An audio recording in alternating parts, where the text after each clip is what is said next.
Before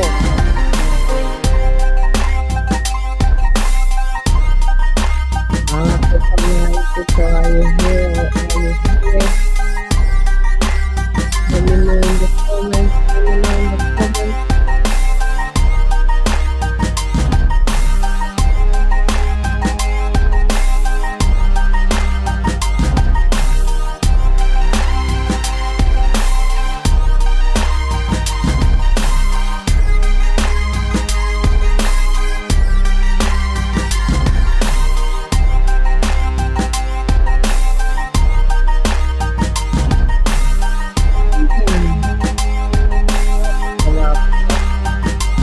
How are you?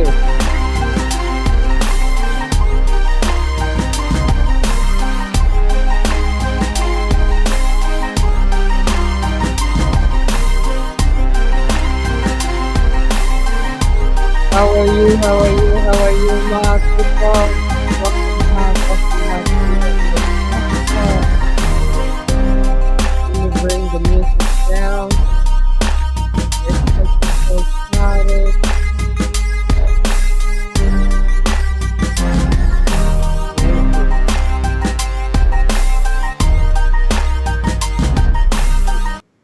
All right.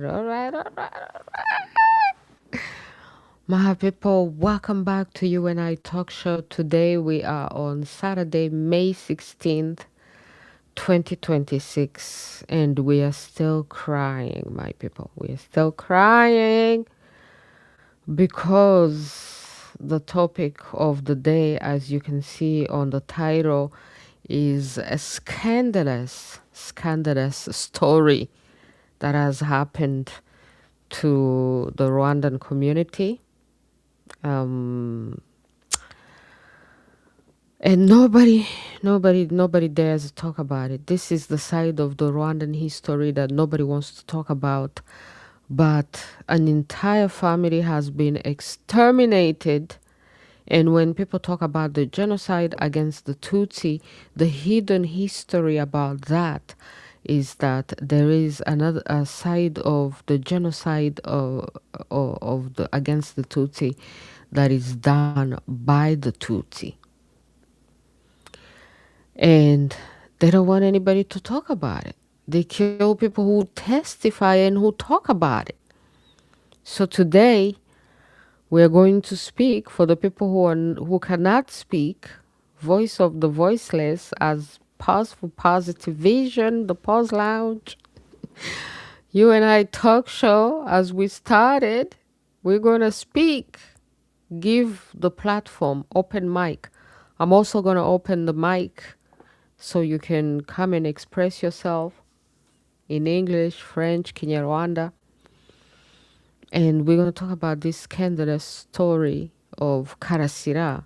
KARASIRA Aimable was an activist, and he was also a professor.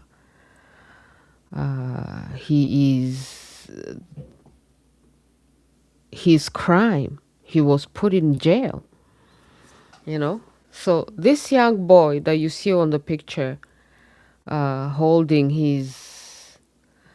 with his hands in the pockets, that is him.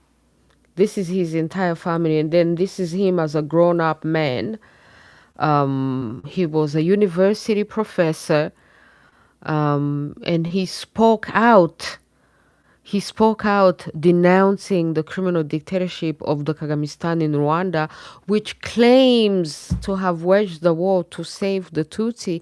And when he spoke out, his narrative, his story, his true story, his life story, his reality did not fit the official narrative that the Kagamistan in Rwanda wants people to have. The narrative of, we are saviors, we came to Rwanda to liberate the Tutsi, couldn't have access to school, oppression, this and that. Meanwhile, the oppression that they have brought to Rwanda is by far superior. The dictatorship by far more tyrannical.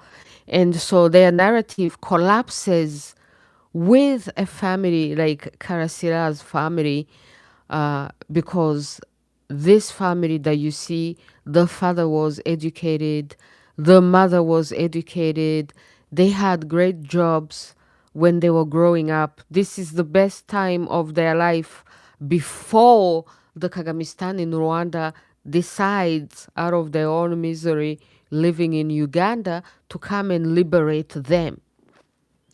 So because their fake narrative is going to collapse when such people exist in Rwanda, when they only want for people to know the miserable, the non-educated people, they actually have a campaign of eliminating educated people. They do it to the Tutsi, they do it to the Hutus, of course.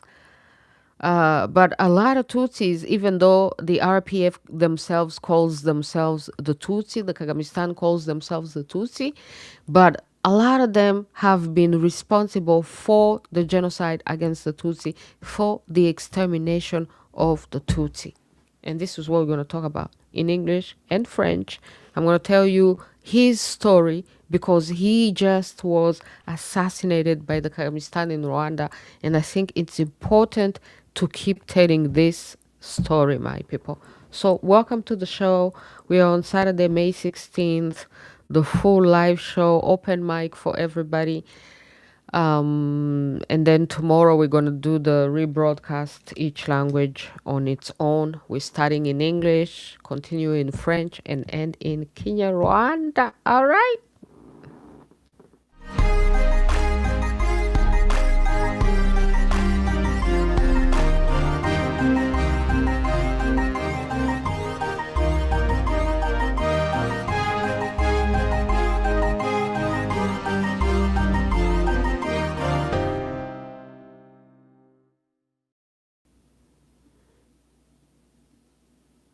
So,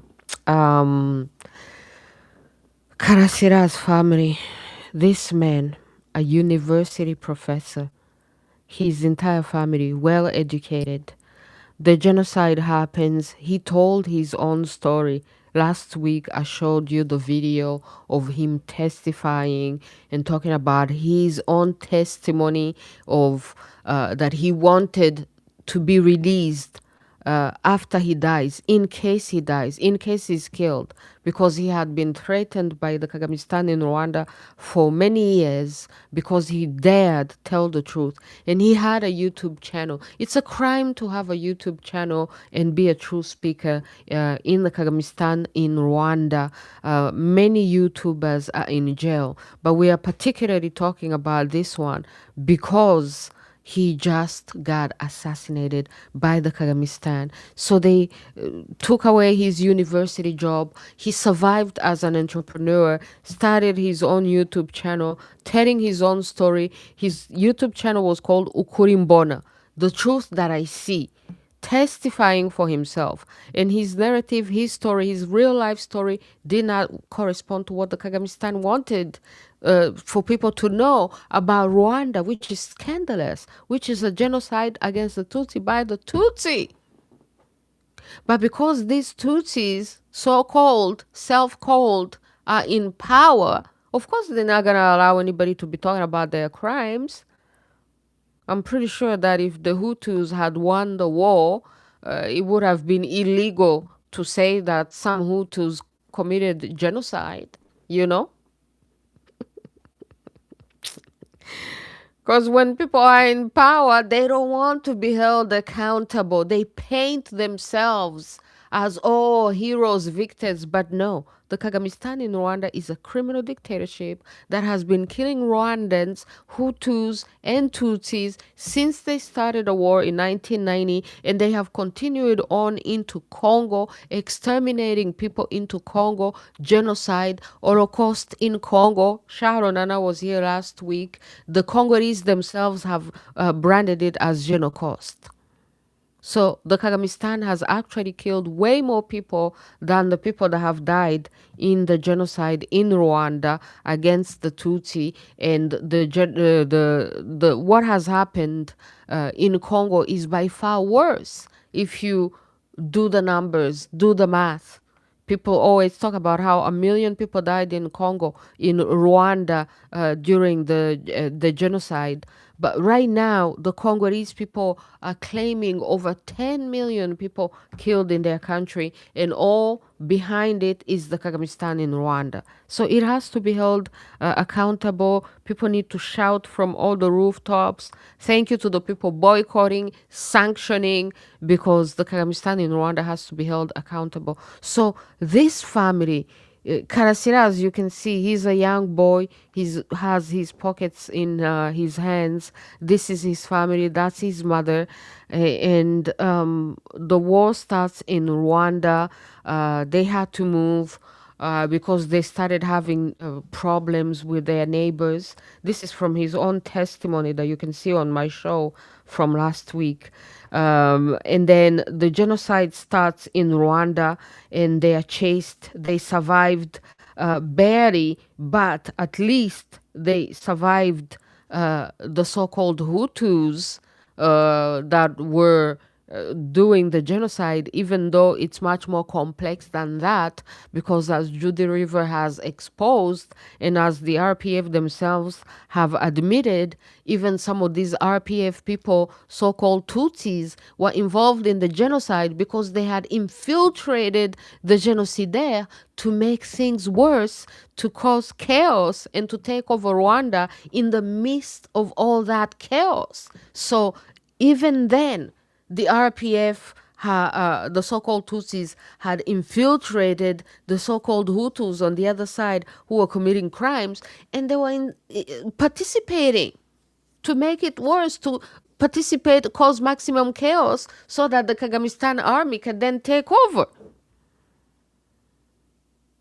So even then, genocide against the Tutsi by the Tutsi.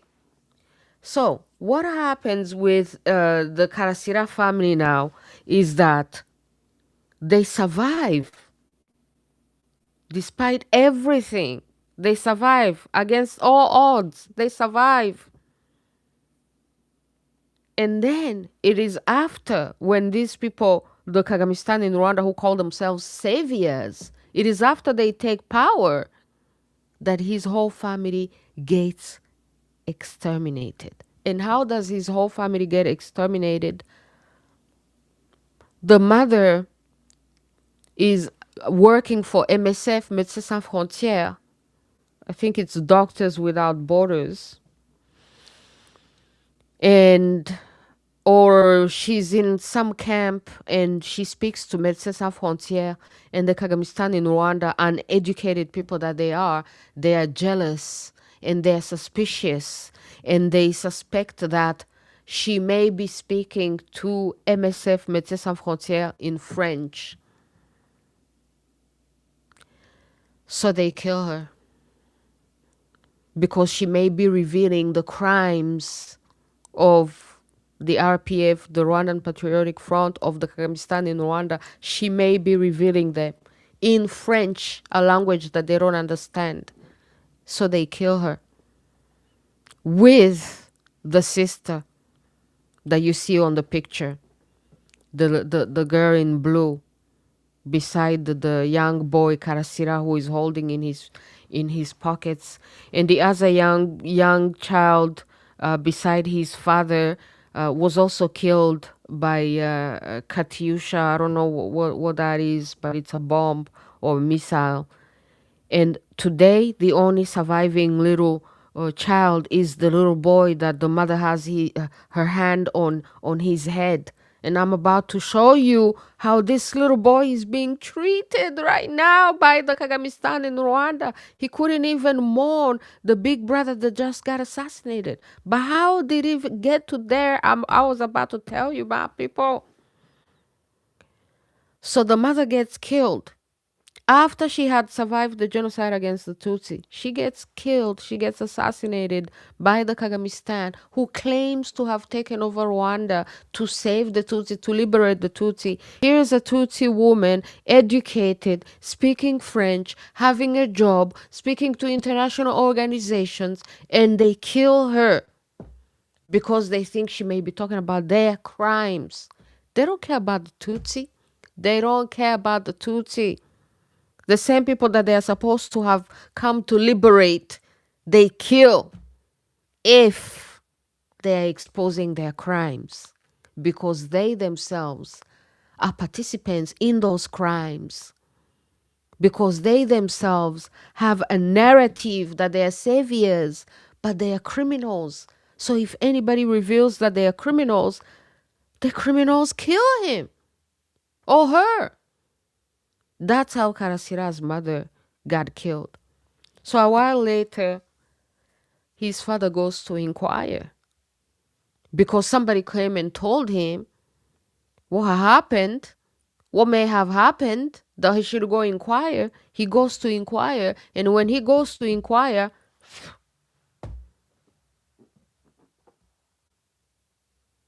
because the Kagamistan in Rwanda always aims to exterminate the whole family. They want to kill the whole family. People here in Canada know the testimony of Corneille. He testified how his entire family was exterminated by the Kagamistan.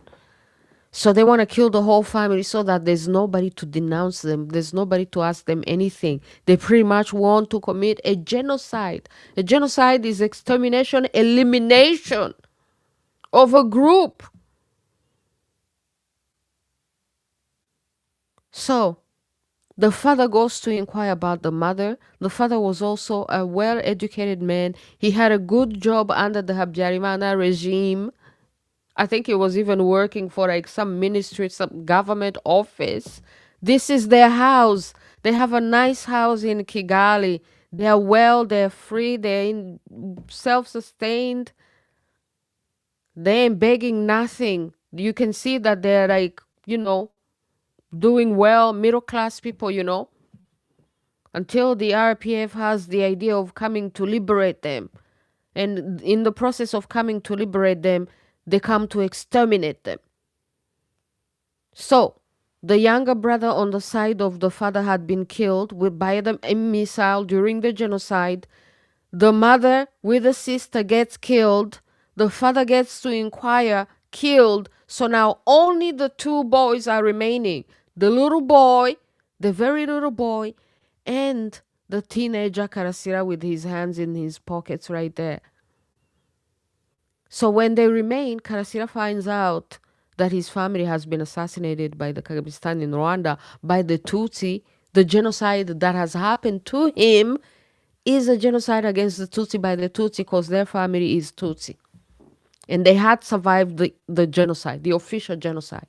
So this is the undercover genocide that the Kagamistan be committing, but they don't want anybody to know. They don't want anybody to talk about it. So the young boy Karasira finds out, and eventually he denounces it. He tells the whole world that his family, the story of his family, this story that I'm telling you, he's the one who left the story on video, so that the whole world may know, that the message may be published once he dies. This is why we will not stop sharing the message. I'm sharing the message.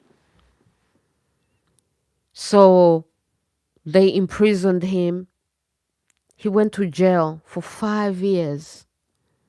After injustice, no justice, no crime, claiming that he's denying the genocide or minimizing the genocide that happened. He's like, I'm telling my real story. I'm telling what happened to me. How can I be minimizing or dismissing or denying something that I lived, that I survived? I'm telling my story. But it's a crime to tell your story in Rwanda, especially if your story reveals that these people who call themselves saviors are actually themselves genocidaires and criminals, and they should be arrested and face justice. They should be the one in prison. They should be the one in the courts. Instead, it is the innocent, the true speakers who are arrested, who go to jail for telling the truth about their own families. And after 5 years of torture, prison, on the day that he's supposed to go out, the Kagamistan kills him. Kills him and then starts propagating lies that he killed himself. The usual madness. of when this dictatorship be killing people and then they start lying that people kill themselves. Why would killers blaming their victims and lying on their victim, trying to kill their victim's legacy even more, claiming that they killed themselves? So now only the little boy remains. Only the little boy remains. And how do you think that the Kagamistan is treating this little boy now? After they have killed the whole family of Rwandans, Tutsis, who did not need to be liberated because they were already free, they were already well off, they were already educated, they were already doing good. And it is only after the RPF decided to come and liberate them that they killed them. They have exterminated them. This is part of the scandalous hidden side of the reality of Rwanda, and in particular, the genocide against the Tutsi. It is this reality that a part of this genocide against the Tutsi is by the Tutsi. And as far as people keep being silent about it, well, it's going to continue. What do you think Kizito happened? Kizito is part of the genocide against the Tutsi by the Tutsi. Killed by this government. For what? For not respecting to submit to the lies in the official narrative. So, this little boy, the survivor, when they killed his brother, the only remaining member of this family, and then they gave him the mic to speak at his brother's funeral. My people, he was so brave.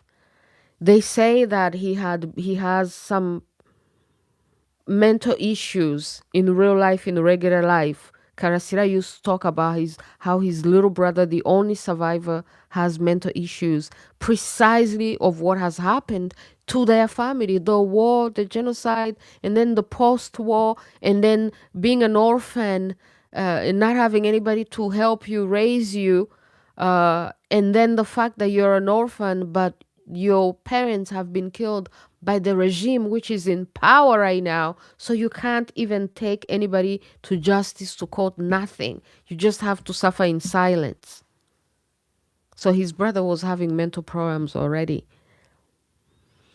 And so he came to his brother's funeral, KARASIRA's funeral, and he tried to speak, and then the Kagamistan in Rwanda tried to silence him. So I will show you a tiny little bit of the video because this is part of the scandal. And this is so symbolic that they would exterminate an entire family. And then even this little baby, when he tries to speak at his brother's funeral, the very last member of his family that they have now completely erased, that is now officially like the poster family of this genocide against the Tutsi by the Tutsi, that we are going to have to be screaming about and denouncing. This is like the poster family for it right now. And there are so many victims of it. And the Kagamistan in Rwanda will kill people who try to cry and denounce, even though people say never again. There's no never again in Rwanda because it continues. For as long as we have a genocidal regime in power, there's no never again. The genocide continues. There's no survivors of genocide because the genocide continues. The survivors continue to suffer. The Kagamistan doesn't care about the survivors of the genocide because look, these are the survivors of the genocide. But what did they do? How did they treat the survivors of the genocide? They killed them for being truth speakers. This is the scandal, the tragedy of Rwanda, that the truth becomes criminalized to the level where it's the truth speakers that die, that have to die, so that the liars can stay in power, the killers, the criminals. They have now wiped off this entire family. And the little boy that tried to speak, let me show you what happened, man. Let me show you what happened when this little boy tried to speak. Crazy, scandalous. Okay, so this is YouTube. I was on YouTube. I was about to watch that guy. I think the video, I saw the video of KARASIRA's brother at Eric Nyongabo. So go support Eric Nyongabo, because he's one of the people who is boycotting the Kagamistan in Rwanda. This is his channel as well. So it's one of the places where I saw the video of KARASIRA's brother speaking, and then the Kagamistan in Rwanda trying to silence him, because what he was saying in KinyaRwanda, my people, is exactly what I was just telling you. He was trying to tell his family story that he discovered that it is the RPF, the regime in Rwanda, that has killed his entire family. So he says that this used to trouble his big brother so much. He's speaking at the funeral. This used to trouble his big brother so much. And they would talk about it. And this young man would find out, this young man who is this little baby who is remaining in the picture, found out that the criminals of the Kagamistan in Rwanda are the ones who exterminated his family. So now you can see that he had started to speak alone on his own, and then this man comes and stands next to him. I think they were suspecting, like, oh man, that this brother is crazy. He's crazy. He's gonna say something. He's gonna say something. Yo, it's a family of brave people, because this is precisely what they killed KARASIRA for, because he was speaking. He was speaking out. He was brave enough to speak. So his brother takes the mic in KinyaRwanda, and then he says that we know who killed our family, the entire family. It's this Inkotanyi, this regime, the Kagamistan. And I am going to say it. Even if you want to kill me, I am going to say it. KARASIRA's brother, he said it. And then this man, you will see what this man did to him. The Kagamistan. And this is so symbolic, because this is exactly what the Kagamistan does to Rwandans in Rwanda. Whenever Rwandan picks up the mic, tries to speak the truth, tries to mourn their own people, this is what the Kagamistan does to them. Musi yo kuri Gatagara yiga primaire kuri EPA, yiga troncome kuri seminari Ndera, yiga na O level, A level, ayiga Lisedo Kigali kinagametre karate sinzi, akajya mbwira ngo baranyima umukandara muri karate umbereye. Kubera iki? Kubera ibyago twagize ibyego, ariko tujye twivugira ahantu neza. Twagize ibyago, twicirwa n'umuryango wacu wose urapfa, ariko KARASIRA Aimable we yarambwiraga ati nabuze umuryango wanjye kuva ku babyeyi bose na mama na papa, ariko akambwira ati wiciwe n'inkotanyi. Ariko inkotanyi nubwo zakwiciye, wabuze nuwaguha ubuvugiro bwo kubivuga. Nje rero ndabivuga, nibashaka nanjye bazanyica. And they cut off his mic and they make nta him kindi go kugira ngo back. They make him get off stage because he was saying, my brother Karasira told me this regime, the Inkotanyi, has committed a genocide against the Tutsi by the Tutsi towards our family. And that's what used to really bother him. And this young brother, even though he has difficulties, even though it is said that he has had some mental challenges, he picks up the mic and he says, this is our family story. This regime, the Inkotanyi, have exterminated our whole family. And this used to bother my brother. And so I am also going to speak out. And I will say it. If so be it. If they want to kill me too, let them kill me too. And that's when this lawyer approaches him and grabs him,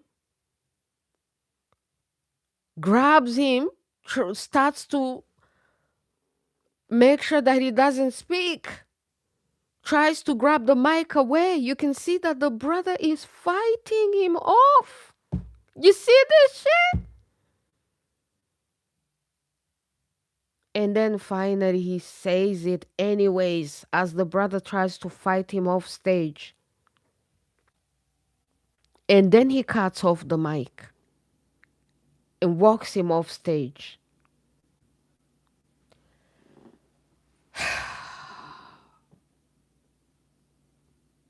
So this is how the Kagamistan in Rwanda is treating that little boy. This little boy of the Karasira family, the only survivor of this genocide against the Tutsi by the Tutsi that has happened to his family. This is how the Kagamistan is treating that tiny little boy, the only survivor, as he speaks at his brother's funeral that they just killed because he spoke the truth. My people.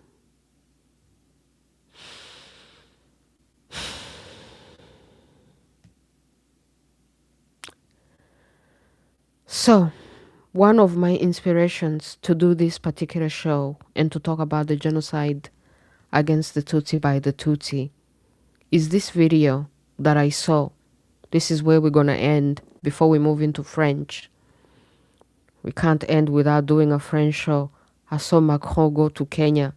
Yo, Kenyans, I have my Kenyan bracelet, man. I almost took off my Kenyan bracelet. I'm like, what the hell is going on with Kenyans? Yo, Kenyans, you trying to speak French? Ok, c'est pas grave, on va parler français. C'est comme ça, hein? C'est comme ça, quoi. Nah.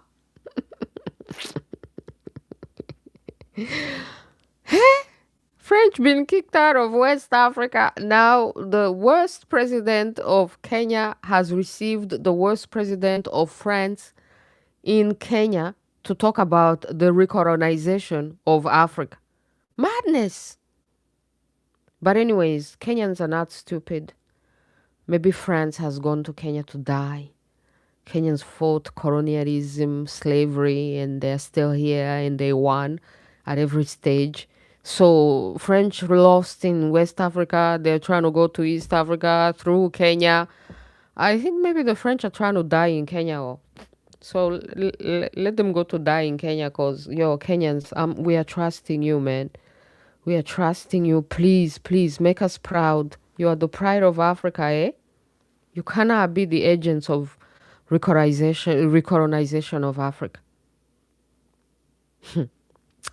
So anyways, let's end this Rwandan madness.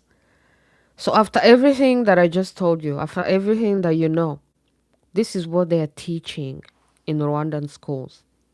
These are Rwandan children getting poisoned by the Kagamistan propaganda. Huh? Because they teach the Kagamistan propaganda in schools to children. This is a video. School children getting taught that there was a genocide in Rwanda.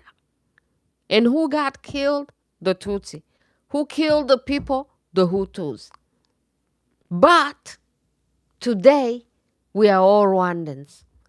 So after giving a simplistic story of the genocide, criminalizing the entire tribe of the Hutus and pretending as if these Tutsis are innocent little white doves, pretending as if they never infiltrated the so-called Hutus to commit genocide, pretending that they didn't have an army which was invading Rwanda from Uganda. And ever since the first day that they started a war on Rwanda, they killed Rwandan populations. They killed so many people, massacres everywhere on their path. They killed Hutus, they killed Tutsis, pretending like these Tutsis of the RPF did not actually provoke the genocide, as Sharon and I was explaining last week. They shot down the plane that was carrying 2 African presidents to cause maximum chaos in Rwanda just so they could take over power. And then they wrote to the United Nations to tell them, please do not intervene in Rwanda to save the Tutsi. None of that is being taught to children in school. What they are teaching them is this, tribalizing them, putting one tribe against one tribe because they're not telling the full story. Imagine you grow up being told that there was a genocide and one group got killed, the other group killed the other group. Simple as that. But today we are all Rwandans. But these are the children of the Rwandans of yesterday. So if the Rwandans of yesterday were tribalistic, you can't just magically disappear their tribes. You are slowly, still tribalizing the children, still poisoning them with the fake narratives of the criminal in power, because the criminal in power cannot accept that we talk about the other hidden side of the genocide against the Tutsi by the Tutsi, because they are in power. So they go all the way, they go through all this trouble to even teach their official fake narrative to the children. Meanwhile, in the reality that we are living, this is the KARASIRA family proving them wrong. In real life, the KARASIRA family is the poster family for this genocide against the Tutsi by the Tutsi. It is happening right now, still happening. But look at what they teach to Rwandan children. S'il vous plaît.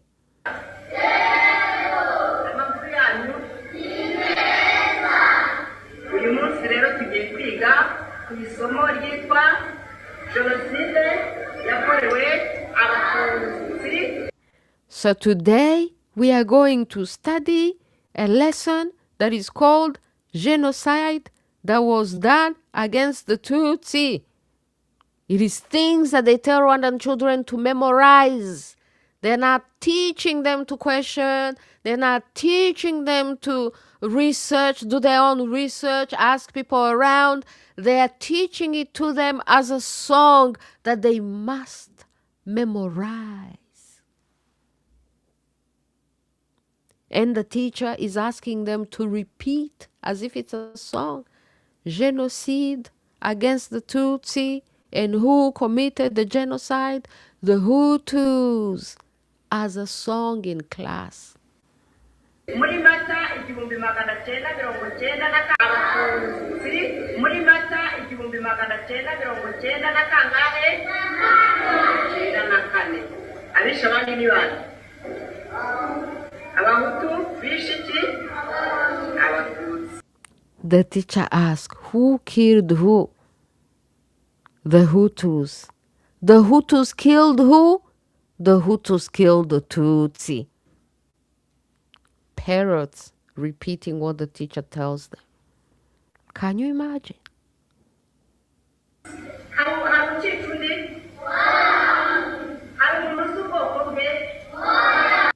And then the teacher asks, is anybody still killing anybody? No, the children say. Does anybody still know their ethnic group? No, the children say. My people, as we are mourning Karasira, his entire family getting killed, Karasira who just got killed, the teacher is telling children, is anybody still killing anybody? No. As the Kagamistan is killing millions in Congo, raping, plundering, Rwandan children repeating as a song, is anybody still killing anybody? No. Because we are now united. And we are now just Banyarwanda.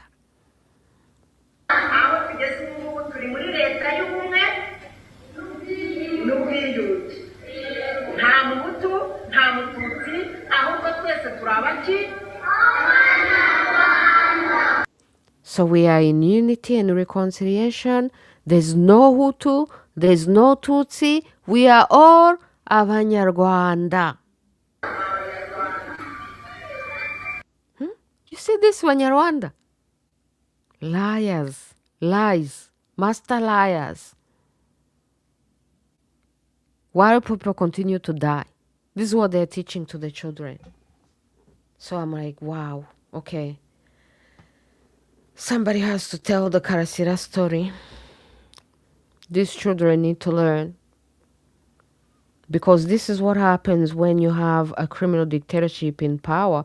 Because they are criminals, they will never allow for the truth to rule. Because they are criminals. So they can't allow for the truth to rule. But these people who talk about we are in unity, unity is based on truth. If there's no truth, there can be no unity.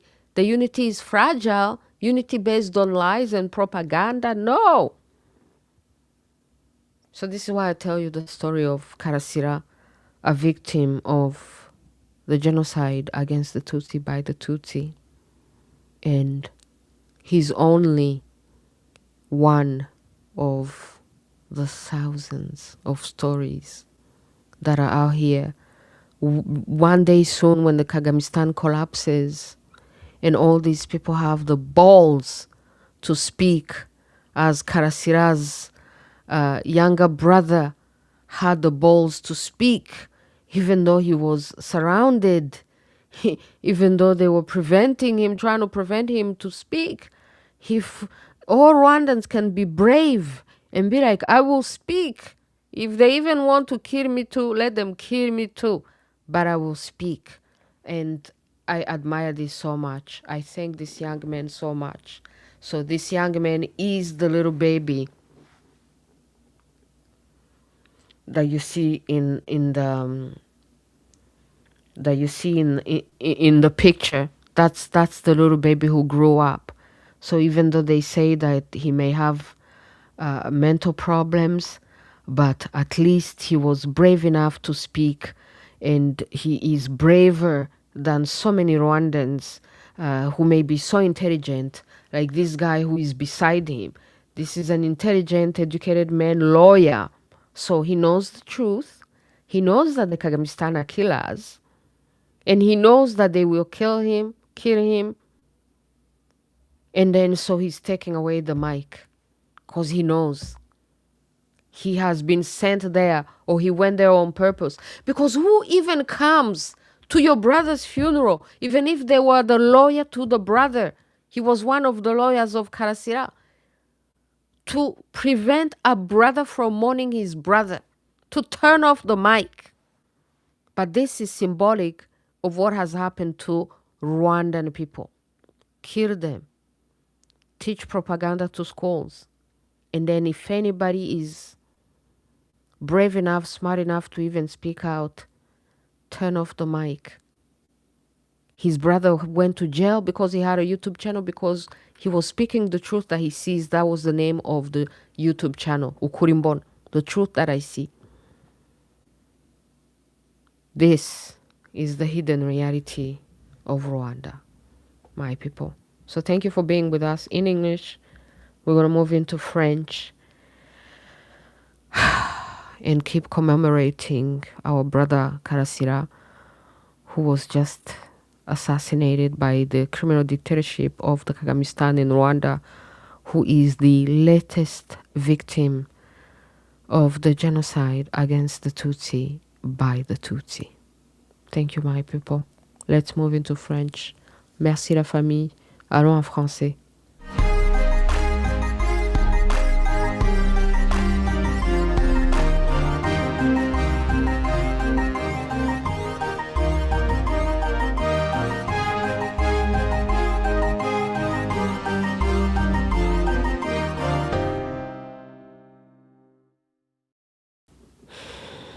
Yo, la famille, merci, merci, merci d'être là. Oh là là, oh là là.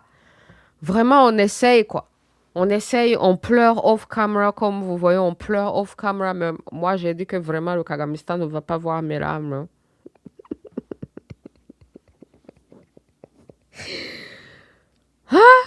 Parce que déjà, KARASIRA avait dit qu'on va se souvenir de lui dans la paix et dans la joie, vu que à sa mort, ça sera sa liberté.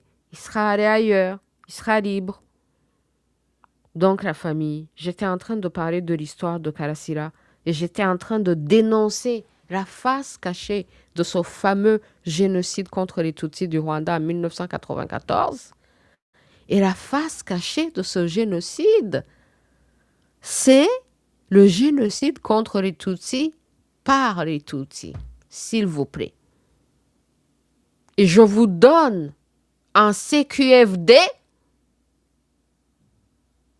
l'histoire de KARASIRA comme exemple, comme poster de l'exemple par excellence de ce génocide contre les Tutsis par les Tutsis.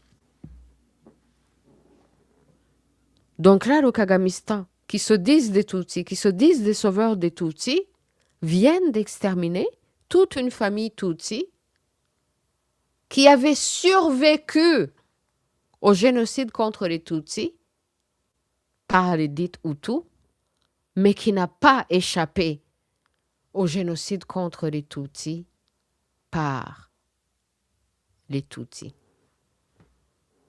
C'est incroyable, l'histoire des Rwandais. C'est vraiment incroyable. La complexité du dossier rwandais, là, c'est vraiment pas pour les nuls. Et j'ai l'impression qu'il n'y a même pas une version de l'histoire rwandaise pour les nuls. Parce que les Rwandais aiment trop utiliser l'ubwenge, l'intelligence. Donc, je ne pense pas qu'il y ait une version de l'histoire du Rwanda pour les nuls. Il faut vraiment être intelligent même pour suivre les histoires des Rwandais, en fait. Il y a tellement de dribblements de jeux que non, il faut être super intelligent pour suivre les histoires des Rwandais, je vous jure. Peut-être même que c'est pour ça qu'il y a tellement de jeux dans les histoires des Rwandais et le monde n'a pas compris parce que c'est trop compliqué pour eux. Mais aujourd'hui, j'ai une histoire assez simple pour vous, pour illustrer ce génocide caché, ce génocide, cette partie cachée de ce génocide contre les Tutsis. Et cette partie cachée, c'est le génocide contre les Tutsis par les Tutsis. Par les Tutsis du FPR de Kagame qui se disent Tutsis, qui se disent qu'ils étaient venus au Rwanda sauver les Tutsis, libérer les Tutsis. Mais voici une famille typique des Tutsis du Rwanda sous le régime de Habyarimana. Le père, il va bien, il a un beau boulot, il est éduqué, il est fonctionnaire. La mère, elle va bien, elle est éduquée, elle a un bon boulot. Les enfants, tout le monde va bien. Jusqu'à ce que le Kagamistan ait l'idée de venir les libérer. Et comme ça ne correspond pas à son narratif, où il est venu libérer les misérables, les opprimés Tutsis, les Tutsis riches et éduqués, les Tutsis middle class éduqués, ça ne correspond pas à leur narratif. Donc, parfois, comme vous savez que le Kagamistan utilise cette tactique même de tuer les Tutsis et puis de blâmer les Hutus, il en a tué beaucoup pour faire, ouais, c'est l'autre camp. C'est les barbares des Hutus. Les Tutsis sont prêts à infiltrer les Hutus pour tuer les Tutsis, pour faire dire, ah, les Hutus sont les barbares. C'est incroyable. Ils sont prêts à le faire et ils l'ont fait. Judy River a exposé dans son livre. Le Kagamistan lui-même, les Rutarimara ont testifié comment ils avaient infiltré ces dites Hutus. Donc, les dites Tutsis ont infiltré les dites Hutus pour faire le génocide contre les Tutsis. Et alors, la famille de KARASIRA avait eu la chance de survivre malgré tout. Malgré tout. Et quand ils ont survécu malgré tout, après la guerre, il y a son petit frère qui est mort par les missiles. Quand ils ont survécu, sa mère était dans un camp avec sa sœur et apparemment, ils ont parlé à Médecins sans frontières en français, s'il vous plaît. Et le Kagamistan, les jaloux, les mal éduqués qu'ils sont, ils ne parlaient pas français. Ils sont venus de l'Ouganda. Ils sont là, oh, on ne sait pas ce que la femme l'a dit à Médecins sans frontières, aux Blancs, en français, on ne sait pas. Peut-être qu'elle est en train de raconter nos crimes. Ils ont tué la mère de KARASIRA avec sa sœur. Et le père est allé demander, mais qu'est-ce qui se passe là? Ma femme, ils ont tué le père. Donc du coup, il en restait qui? KARASIRA, qui est le garçon qui a les mains dans ses poches, et le tout petit garçon qui a sa main sur sa tête. Et c'est ce petit garçon que vous voyez dans la vidéo aujourd'hui. J'étais en train de montrer aux gens en anglais.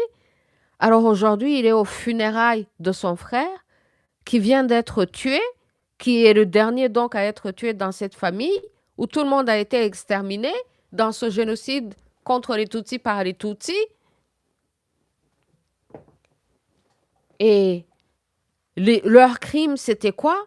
C'est d'avoir dit la vérité.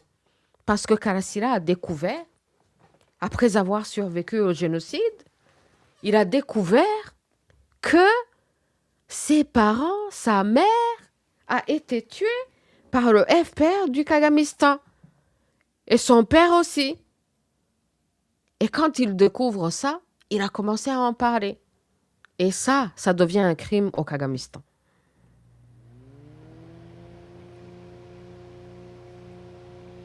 Je vous montre alors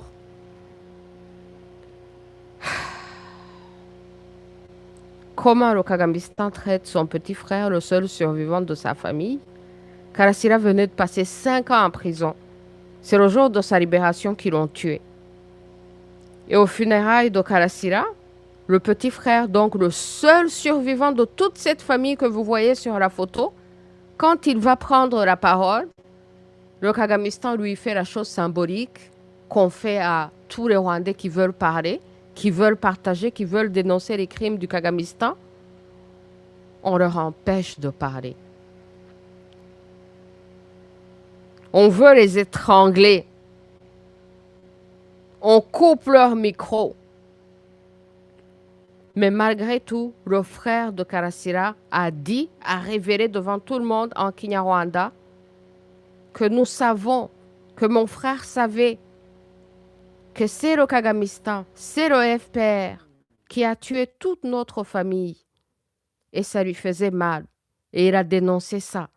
Et donc son frère dit, moi aussi je vais le dire, s'ils veulent me tuer, moi aussi, ils n'ont qu'à me tuer, s'il vous plaît.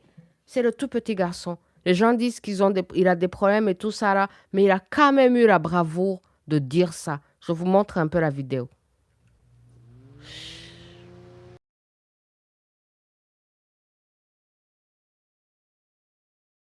nje kwiga primaire aho bita kuri EPA hano munsi yo kuri Gatagara. Yiga primaire kuri EPA, yiga tronc commun kuri seminari Ndera, yiga na O level A-level ayiga lycée de Kigali, yiga na kaminuza Catholic yiga na UNR. Akinana na metre karate sinzi, umuvandimwe wacu bakinaga metre karate sinzi, akajya mbwira ngo baranyima umukandara wo muri karate umbereye. Kubera iki? Kubera ibyago twagize ibyego, ariko tujye twivugira ahantu neza. Twagize ibyago twicirwa n'umuryango wacu wose urapfa, ariko Karasira Aimable we yarambwiraga ati nabuze umuryango wanjye kuva ku babyeyi bose na mama na papa, ariko akambwira ati wiciwe n'inkotanyi. Ariko vous voyez ça, la famille? Le mec est en train de l'étrangler. Il veut pas qu'il parle. Le mec se détache. Le petit frère de KARASIRA, le petit garçon là. Et qu'est-ce qu'il est en train de dire pour être étranglé? Qu'on a su que toute notre famille a été exterminée et que sur les FPR, il les a nommés. Les Ingotanyi au pouvoir, le Kagamistan, les gens qui se disent les Tutsi et les sauveurs des Tutsi, c'est eux qui ont exterminé toute notre famille. Et regardez comment le gars qui le surveille depuis essaye de l'étrangler, essaye de le combattre et essaye de l'empêcher de parler. Et il finit par réussir, il finit par enlever le micro, il finit par couper le micro, s'il vous plaît. Regardez ça, la sauvagerie. Inkotanyi nubwo zakwiciye wabuze nuwaguha ubuvugiro bwo kubivuga. Nje rero ndabivuga, nibashaka nanjye bazanyica. Vous voyez ça? Il lui coupe le micro, il l'enlève sur la scène. Aux funérailles de son frère, c'est le cercueil de son frère KARASIRA que vous voyez sur l'écran, que le Kagamistan vient d'assassiner. Et ce qu'il est en train de dire, c'est que non seulement on a tué notre famille, mais on ne peut même pas les pleurer. Il n'y a aucun endroit, aucune plateforme pour dénoncer ça, pour avoir la justice, justement. Et on lui fait subir cette injustice en direct. Et ça, la famille, c'est la face cachée de la réalité rwandaise, du génocide contre les Tutsis du Rwanda. Et la face cachée du génocide contre les Tutsis du Rwanda, c'est le génocide contre les Tutsis du Rwanda par les Tutsis. Parce que les gens qui sont au pouvoir sont des Tutsis. Mais ils ont non seulement participé au génocide, mais en plus de ça, ils ont écrit à l'ONU pour empêcher d'intervenir, mais en plus de ça, ils ont continué à tuer même les survivants de ce génocide qui disent la vérité, qui ne correspond pas au narratif officiel. Et c'est ce que le petit frère, le tout petit garçon, le petit frère de KARASIRA a eu la bravoure de dire. Il a dit en KinyaRwanda une phrase vraiment qui va me rester dans le cœur éternellement. Et c'est d'ailleurs comme ça que nous, on vit. Hein? Il dit, moi, je vais le dire. Moi, je vais parler. S'ils veulent me tuer, ils n'ont qu'à me tuer. Et pour ça, je dis bravo, félicitations à ce frère. Félicitations au frère de KARASIRA et toute la famille de KARASIRA qui avait vraiment fait une belle vie et fait des enfants magnifiques, malgré qu'ils ont été finalement victimes de ce génocide contre les Tutsis par les Tutsis, le génocide que le Kagamistan commet et qu'il ne veut pas que les gens en parlent. Félicitations à tous ceux qui ont osé de parler, KARASIRA et son frère, malgré tous les problèmes qu'il a, qui ose dire devant tout le monde, devant le monde entier, qui ose être aussi brave et qui dit « je vais le dire, s'ils veulent me tuer, ils n'ont qu'à me tuer ». Félicitations.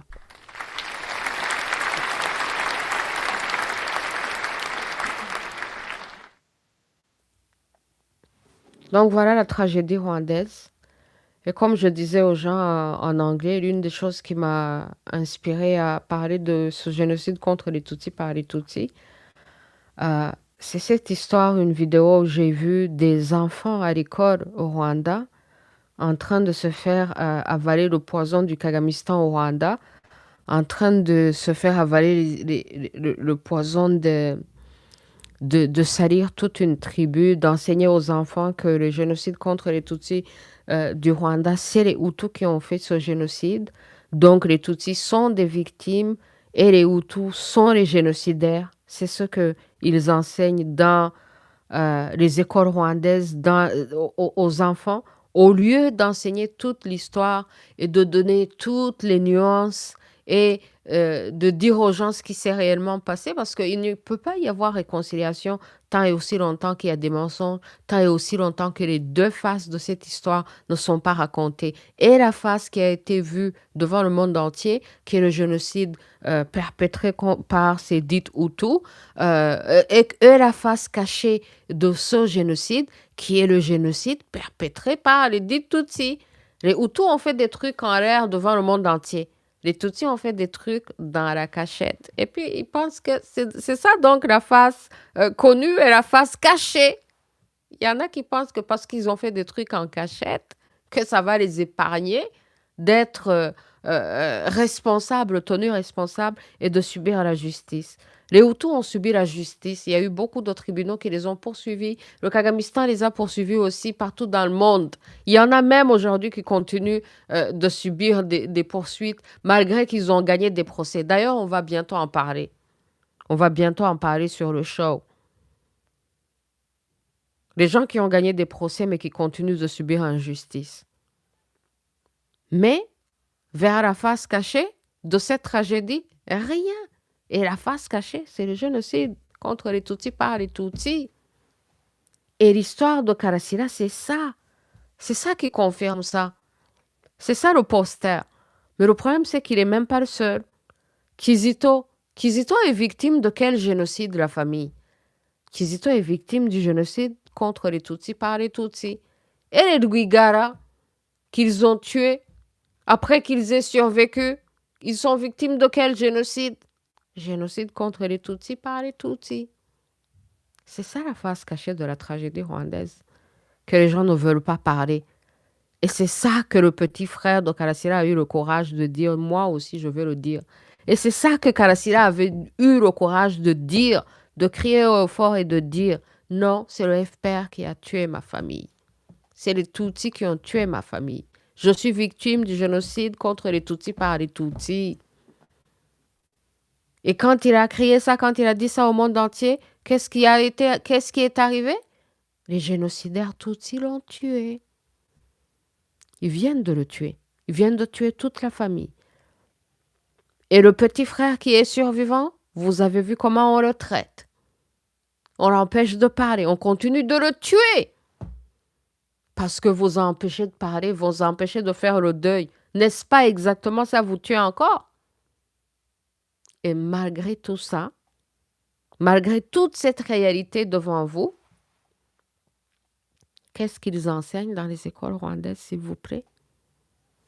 Yo, la vidéo est sous-titrée en français, donc je n'ai même pas besoin de parler. Regardez pour vous-même.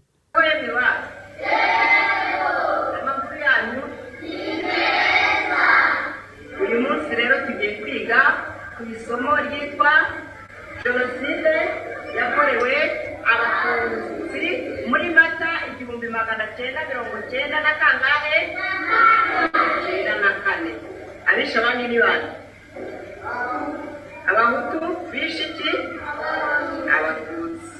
Hari ukifundi? Hari umuntu uzi ubwoko bwe? Aho tugeze ubu turi muri leta y'ubumwe n'ubwiyunge. Nta muhutu, nta mututsi, ahubwo twese turi abaki?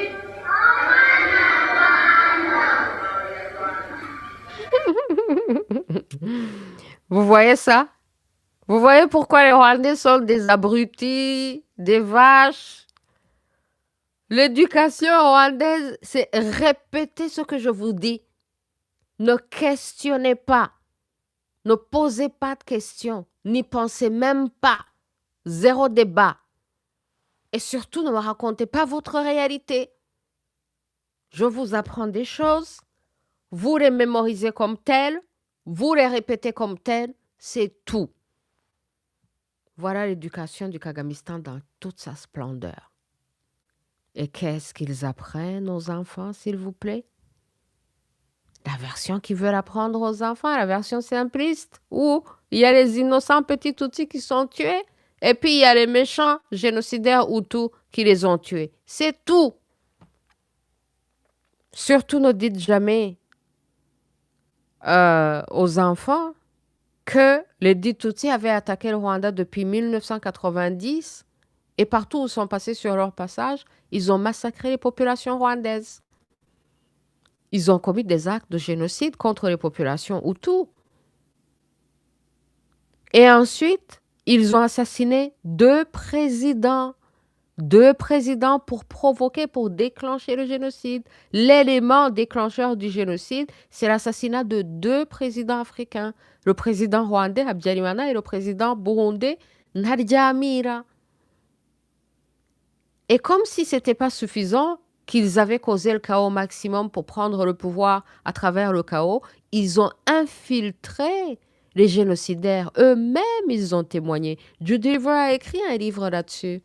Ils ont participé dans le génocide contre les Tutsis par les Tutsis.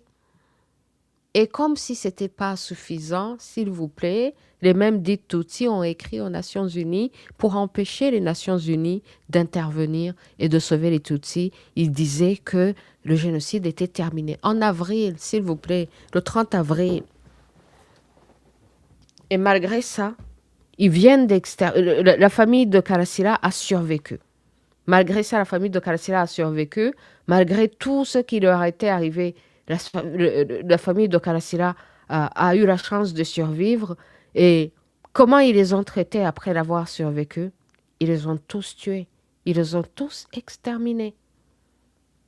Et même après avoir exterminé toute la famille Tutsi de KARASIRA, le seul petit frère de KARASIRA qui reste là, le tout petit sur la photo, voici ce qu'il est en train de subir. Toujours pas libre.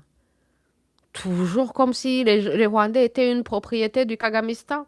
Quelqu'un pour lui enlever le micro aux funérailles de son frère pour l'empêcher de parler, pour l'empêcher de dénoncer ce génocide contre les Tutsis par les Tutsis.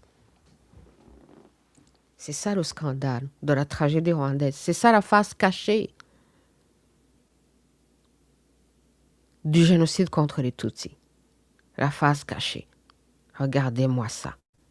Si vous osez en parler, voilà comment on vous traite. Après avoir assassiné toute votre famille. Mais la bravoure du frère de KARASIRA, c'est qu'il a dit « Moi, je vais le dire ». ubuvugiro bwo kubivuga nge rero ndabivuga nibashaka nanjye bazanyica. Moi, je vais le dire. Et s'ils veulent qu'ils me tuent moi aussi. Et on lui enlève le micro, on lui coupe le micro. Voilà l'histoire des Rwandais. Voilà la réalité, voilà des Rwandais qu'on ne veut pas que vous sachiez. Le Kagamistan va au Congo aussi pour tuer les Congolais qui sont dits Tutsi. Les histoires des Banyamulenge. D'ailleurs, il y a un Munyamulenge là qui a alerté les gens là tout à l'heure. Il faut que je vous montre les histoires sur Twitter là, parce que j'avais posté là. Il y a un Munyamulenge qui a posté pour alerter les Congolais que le Kagamistan au Rwanda est en train de planifier de commettre des attaques au Congo. Ils vont commettre des attaques au Congo sur les histoires de Banyamulenge. Ça, c'est KARASIRA, là. Il était même un karatéka, quoi. Qu'ils vont commettre des attaques au Congo et mentir que c'est le gouvernement congolais qui a fait ça. Moi aussi, je poste trop de choses sur X, quoi. Mais vous pouvez aller voir sur X. Voilà. Voilà, ça c'est encore une fois les Rwandais sont en train de parler en KinyaRwanda. kugira bira bariko bajijisha cyane bazorasa baraka ngo bagere baraka ngo bagere ni bubembe ibyo ko barabivuga kugira ngo bivuge ko social media ariko cyane mugambi nuwo kwica abantu kugira ngo babone pose y'ibibazo bibaveho Amerika irangazwe n'ibi ngibi bibaye none igihe cyo kwica cyabene wanyu kirageze mugitangarize muhamagare abantu ko abakuru bene bagiye gushira. Donc, c'est des Rwandais qui sont en train de dénoncer que le Kagamistan se prépare à jouer un cinéma au Congo, qu'il faut donc alerter tout le monde et demander aux gens d'être alertes, les FARDC, les Congolais, les forces burundaises. Le Kagamistan va s'habiller. Le Kagamistan va s'habiller en militaire.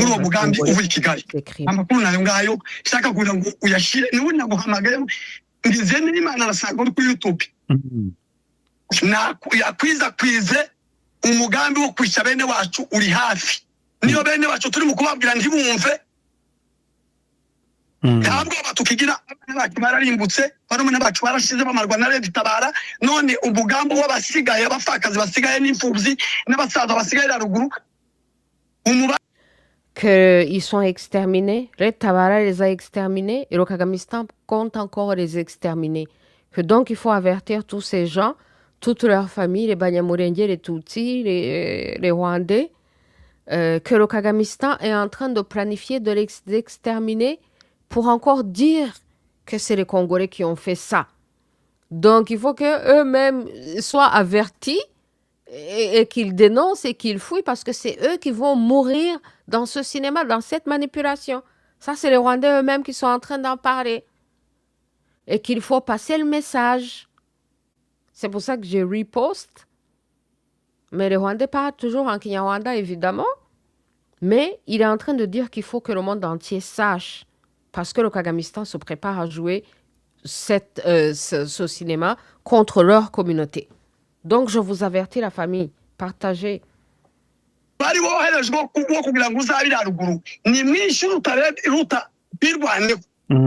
Hari ingabo ngo zigiye kuzamuka aravuze noneho hagiye kuboneka ingabo nkeya izokora ibara twirwanire cyane ariko haboneka ingabo nyinshi zirenze zizorwane zituka impande zose mu buryo zizazinjira zikinjira mu baturage ntibamenye uko bibaye kandi bazice bita Barundi na Kongo makuru na Repubulika tabarize. Que donc, ils vont infiltrer les populations, ils vont infiltrer à plusieurs endroits et ils seront très nombreux. Et puis, ils vont commencer à tuer les populations. Et puis après, ils vont blâmer les forces armées congolaises et les Burundais. Et que donc, ça va être leur excuse pour continuer la guerre. Parce qu'ils vont prétendre qu'il y a un génocide, s'il vous plaît, contre les Tutsi. Et que donc, eux, en tant que les meilleurs amoureux des Tutsi, les meilleurs défenseurs des Tutsi, il faut qu'ils défendent les Tutsi. Et donc, ils doivent continuer la guerre. Alors que c'est eux qui les ont tués, la famille. Hein? Comme si même ils se souciaient des Tutsi. Puisque là, ils viennent d'exterminer toute une famille de Tutsi. Pour quelle raison? Parce que le frère avait parlé. C'est incroyable. Donc, merci la famille. On va passer en KinyaRwanda, dénoncer, partager. En tout cas, je voulais vous parler de cette face cachée de ce génocide au Rwanda. Et la face cachée, c'est justement le fait que c'est génocide contre les Tutsis par les Tutsis. C'est aberrant, c'est incroyable. Mais c'est ça qui est vraiment scandaleux dans les histoires de Rwandais. Et malgré ça, ils vont aller enseigner aux écoliers que, ouais, les Hutus ont tué les Tutsis. Mais aujourd'hui, nous ne savons pas qui est Hutu, qui est Tutsi. Mensonge. Dans l'armée du Kagamistan, tout le monde. Il met une ethnie. Si vous le remarquez, si vous le constatez, il vous appelle, vous, les tribalistes. Mais tout son entourage, tous les hauts postes, tout ça là, tous des Tutsis, quoi. Mais si vous le remarquez même, il dit, ah non, non, non, non, non, on ne voit pas d'ethnie, hein. C'est fini les histoires d'Hutus et les Tutsis. Ces jours-ci, nous ne sommes que des Rwandais, hein, que des Rwandais. Mais on va aller sauver les Tutsis au Congo. Mais comment si les gens ne savent pas qui est Hutu, qui est Tutsi au Rwanda, l'origine même des Rwandais, des Tutsis, des Hutus? Comment ils savent maintenant au Congo qui est Tutsi, qui est Hutu, et puis ils se mobilisent pour aller au Congo pour sauver les Tutsis au Congo?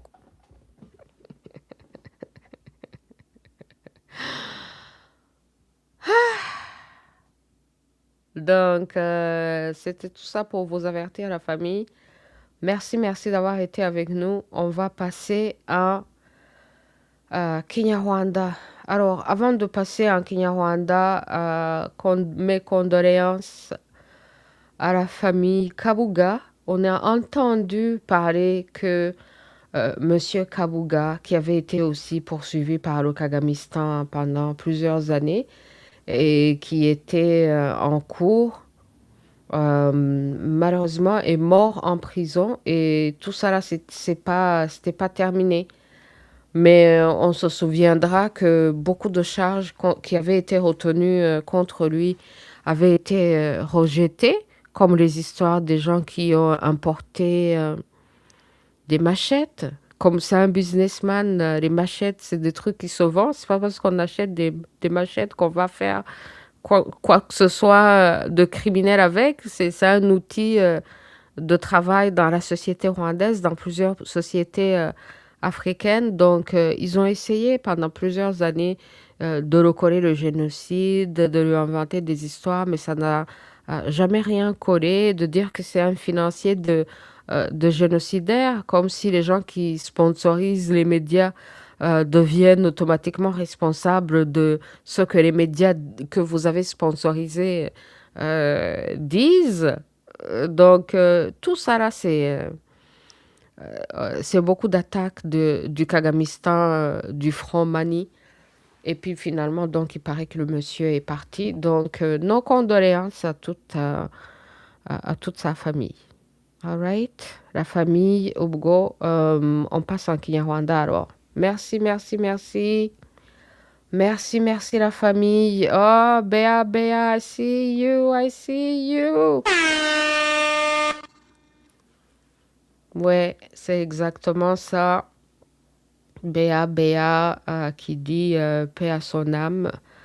Alors, on va sur ce, justement, passer en KinyaRwanda et continuer à en parler. My people, tugere mu KinyaRwanda. Dukomeze tuganire.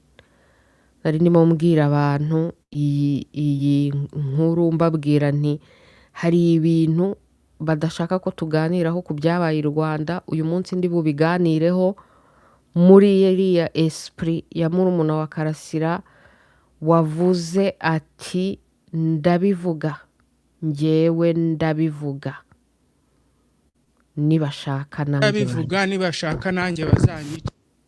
Bakamukupa mikoro. Njye rero ndabivuga, nibashaka nanjye bazanyica. Urumva se? Twebwe rero nta muntu uri budukupe mikoro hano, kandi turabivuga, nibashaka nyine bazatwice, nta kundi. Nta kintu umuntu atakora, ni hahandi Kagamistan uraceceka ikakwica, uravuga ikakwica. Rero afazari nabagira inama yo kuvuza induru. Nuko rero Karibu mu kiganiro. Hanyuma rero tugitangira ikiganiro, nagira ngo nihanganishe my people bagize bahuye n'ikiriyo. Donc inkuru tumaze kumenya yuko muzehe Kabuga yitabye Imana. Muzehe Felicien Kabuga, dosiye ye twayivuzeho hano, twigeze no kwemvita Donatien Kabuga atubwira nyine, aradusobanurira neza ukuntu papa wabo Kabuga yakurikiranwe kubera imitungo ye tout simplement, ko naho ubundi ibyaha babimuhimbiye. Ubwo rero akaba yitabye Imana aho yarari bakigerageza ngo gushaka kumuburanisha. Ubwo rero turabihanganishije umuryango we. Kabuga afite umuryango munini, abantu benshi bo mu muryango we n'abana beza cyane, n'imfura n'inyangamugayo, niko tubazi. So ntago tuzabemerera gupfa guharabika abantu bose b'imfura b'inyangamugayo batigeze bakora crime juste ngo kuko muri mu mikino ya politike. Ibi bintu byakunze kubaho muri societe nyarwanda, aho abantu bipermeta guharabika abandi just kuko bari muri politike bakina imikino yabo. Ariko twebwe rero ntago tuzabibemerera, tuzajya tuvuga abantu uko tubazi. Abantu bo kwa Kabuga, abana bo kwa Kabuga ni imfura n'inyangamugayo, bose ni beza, bose ari abantu beza. So turabihanganishije, Imana ibamenye muri ibyo bigeragezo no muri faze nshyashya mugiye kujyamo. Imana ikomeze ibamenye muri byose. Reka rero my people tubiganireho, turabivuga, nibashaka bakora icyo bashaka, biyahura ari bo. Urumva se, tugiye kuvuga kuri iyi jenoside yakorewe abatutsi, ikozwe n'abatutsi. Ba victime bayo exemplaire turi buganireho bakaba ari uyu muryango wa Karasira.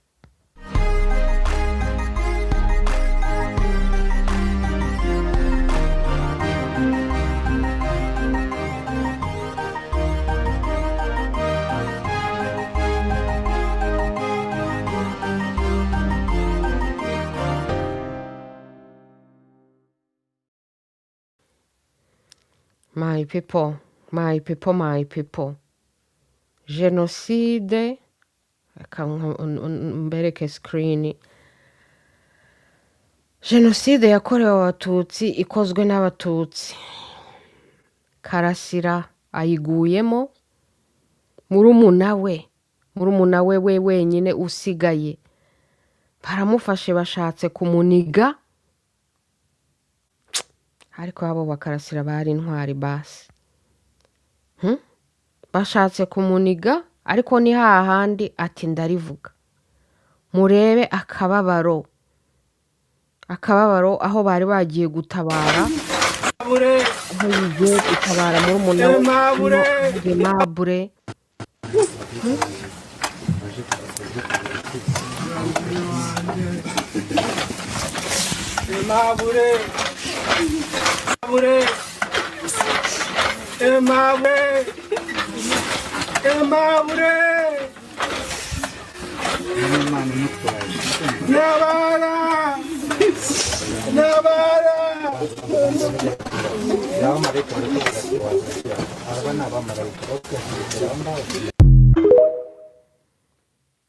Ati ntabara sha, ati ntabara. Murumuna wa Karasira yavugije induru ati ntabara. Kandi se koko my people, adasaba ngo atabarwe, adasaba ngo atabarwe. Mwabonye amahano yabaye, aho umuvandimwe ajya mu kiriyo agiye gushyingura undi muvandimwe, hakaza umuntu akabyitambikamo akamubuza kuvuga ibishitani byakorewe umuryango wabo. Ikindi kandi navuze ni ngomba no kuvuga kuri ibi bintu, ikindi cyambereye inspiration ni ukubona mu Rwanda barimo baroga abana. Sinzi niba iyi video mwayibonye, reka nayo tuyihereho. Barimo baroga abana bababwira ngo, barimo babigisha ivanguramoko, barimo batemplifira ngo bagiye kubigisha genocide ngo yakorewe abatutsi ngo yakozwe n'abahutu. dore nimurebe amakuru yanyu aramutseho yemewa amakuru yanyu uyu munsi rero tugiye kwiga ku isomo ryitwa Genocide yakorewe abatutsi muri Mata 1990 na kangahe na kane. Abisha banyu ni bande? Abahutu bishe iki? Abatutsi. Hari ukicundi? Hari umuntu uzi ubwoko bwe? Aho tugeze ubu turi muri leta y'ubumwe n'ubwiyunge. Nta muhutu nta mututsi ahubwo twese turi abaki?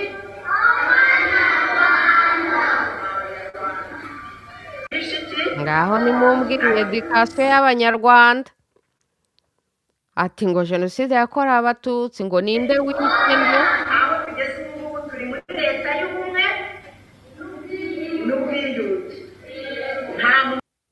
ngo nta muhutu nta mututsi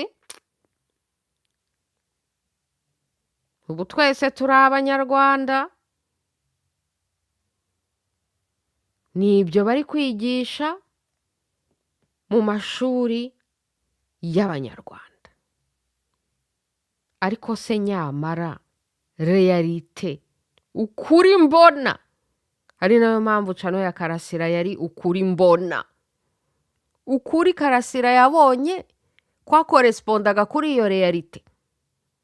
ukuri Karasira yabonye yazize ni ukuvuga kuri ibyo ngibyo na murumuna wavuze ati njyewe ndabivuga nibashaka nanjye banyice.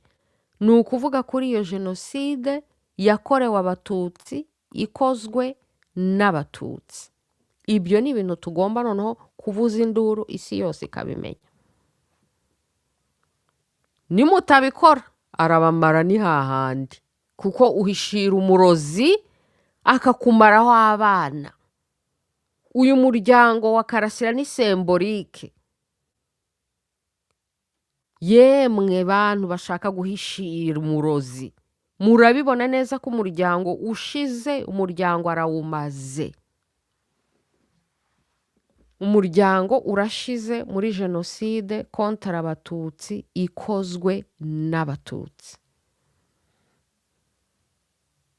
Karasira yitangiye ubuhamya bwe twabubashyiriyeho hano, arabyivugira avuga ukuntu bari barokotse jenoside. murumuna w'umwe ari we wishwe nanone n'inkotanyi n'igisasu cyakatisha. hanyuma bagize imana zo kurokoka jenoside. nyuma ya jenoside mu nkamba aho nyina yari ari, inkotanyi ziramwica. zimujijije iki? ko atakorespondaga kuri iyo naratifu babeshye ngo baje kurokora ngo abatutsi b'i Rwanda. muri make inkotanyi zidafata inisiyative yo kuza kurokora abitwaga abatutsi b'i Rwanda, umuryango wa Karasira uba umeze gute? kuko reba deje uko bari bameze, inkotanyi zitaraza kubarokora. ariko zije kubarokora, ahubwo zirabatsembye. zibanje kwica nyina, zibanje kwica uwo murumuna we, zishe mushiki we, na papa wabo agiye kubaza nawe ziramwica. Karasira agiye kubaza agira imana abona umuburira, ariko nyuma abivuze ziramwisha nyuma yo kumufunga imyaka 5.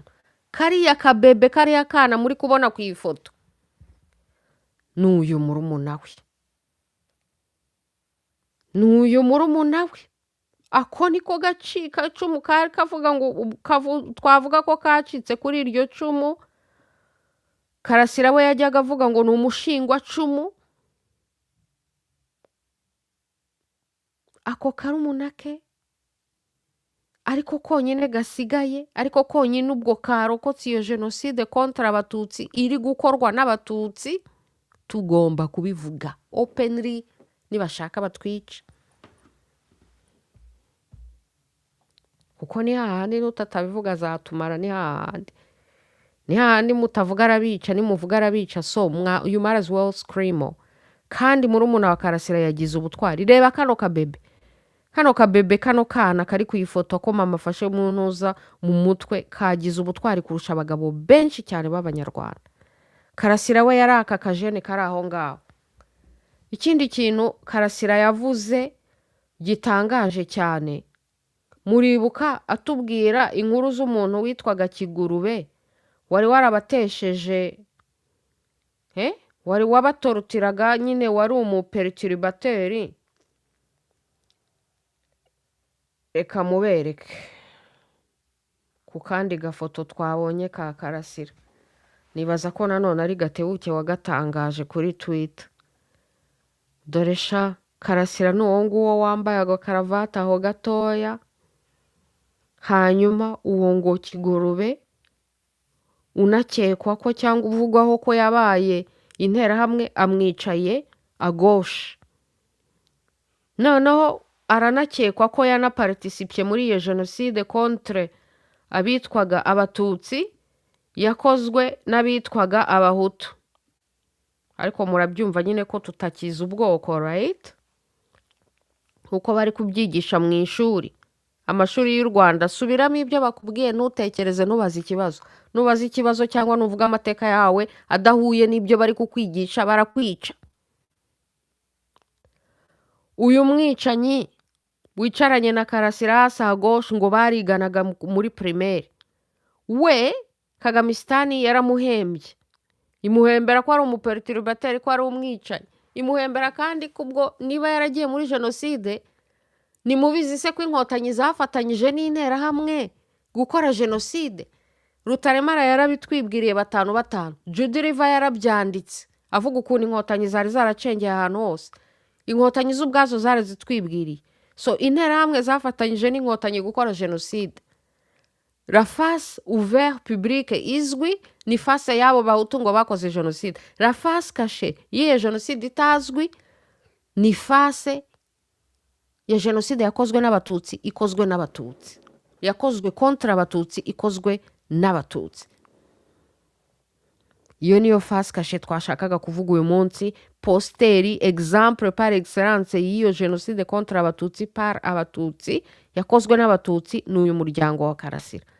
Bari barokotse izo nterahamwe z'Abahutu, barokotse izo nterahamwe, izo nkotanyi z'Abatutsi, bari bagize Imana yo kubarokoka. Barangije ubwo bageze ngo ku ngoma y'abarokozi b'Abatutsi biyita Abatutsi. Kuri iyo ngoma y'abantu biyita ko bacunguye Abatutsi, baniyita Abatutsi, nibwo umuryango wa Karasira wishwe wose. Karasira atatse nawe baramwica nyuma yo kumufunga imyaka 5. Waba warakoze Genocide ukeka ko wakoze Genocide, uwo nguwo bicaranye muri ntuza we nta kibazo afite nk'izindi nkoramaraso zose.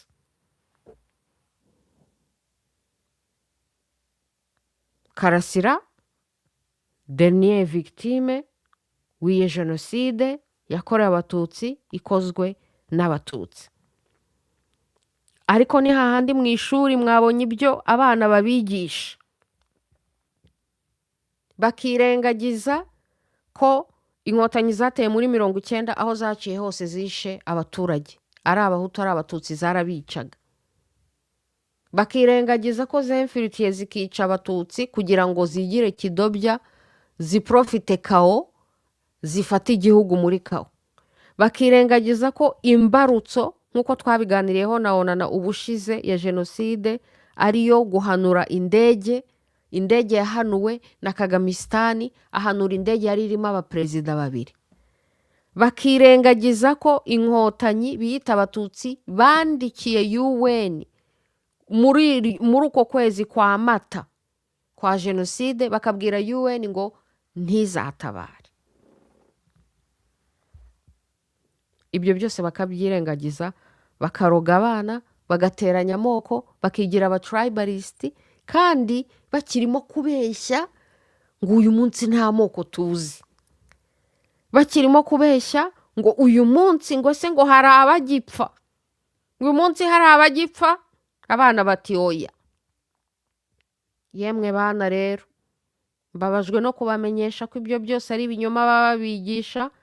Mbabajwe no kumenyesha ko baracyapfa.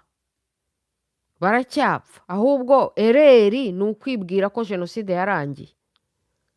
kandi ikomeje. Hanyuma rero ni mwebwe mwigize ngo abakunzi b'abatutsi niba munabakunda koko ikintu cyabafasha ni ukuvuga ukuri. Ni ukuvuga ukuri. Genocide contre abatutsi par abatutsi irakomeje. Nimutavuga ukuri, nimutavuza induru, izakomeza.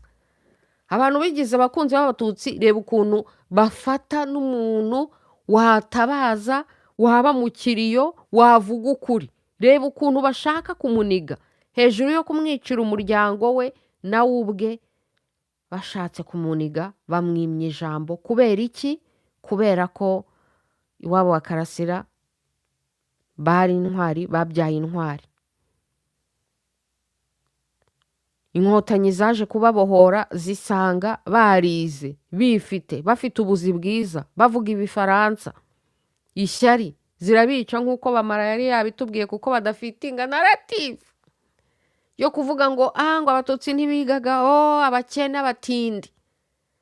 Reba famiye ya Karasira, ntaho bihuriye na narrative ibinyoma inkotanyi zari zarahimbye.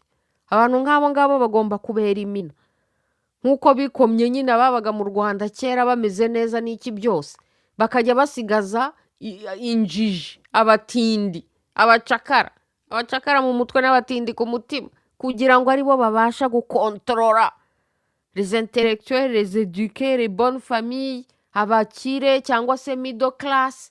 Bagomba kubica bakabamara, kandi bakivuga ngo ngo ni abahutu. Nibyo ari byo bakigisha mu mashuri, bakigisha ngo nta bapfa, kandi baracyapfa i Rwanda, baracyapfa muri Kongo. Ngaho ni mu ndebere iyi tragedy. Noneho n'aka kamwe gasigaye nyuma y'uko famiye ye yose yabaye victime y'iyo genocide contre les Tutsi par les Tutsi, n'aka kamwe gasigaye nako bari kukima mikoro, nako kari gufata mikoro bati vuga uvuye aha, ntago tubikwemerera. Reba ukuntu bamufashe murumuna wa Karasira agerageje kuvuga, ariko ati ni hahandi ndabivuga, ndarikocora, yarikocoye. Nkaba rero mushimira ubutwari. Uyu ni wa mugani wa kinyarwanda uvuga ngo aho kunigwa n'ijambo wanigwa n'uwo uribwiye. Kabisa. Ati ndabivuga nibashaka nanjye banyice. Uwo ni umugani wa kinyarwanda. Ubwo ni ubuyimana yisite. Ukuri ni ukuri. Urupfu ntirubaho. Ni hahandi twese tuzapfa. Ikindi kandi kugira ubutwari bwo kuvuga hari riske yuko ushobora gupfa, ubwo nibwo butwari nyabutwari.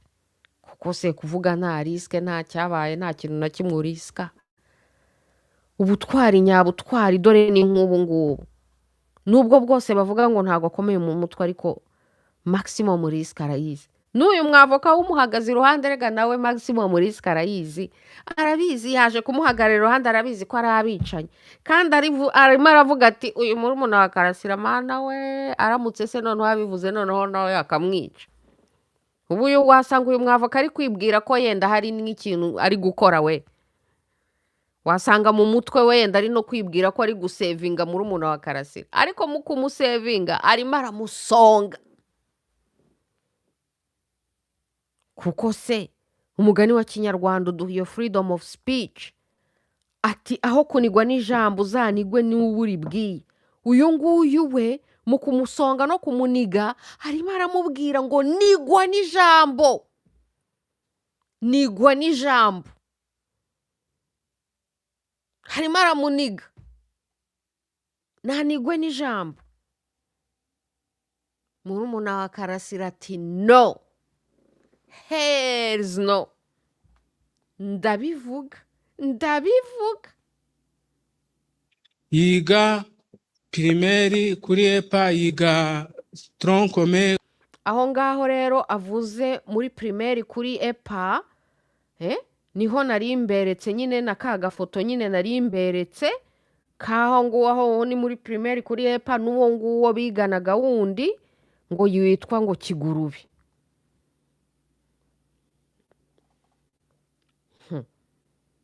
Kuri seminari Ndera yiga na O level ayiga lycée de Kigali, yiga na kaminuza Catholic University, yiga na UNL.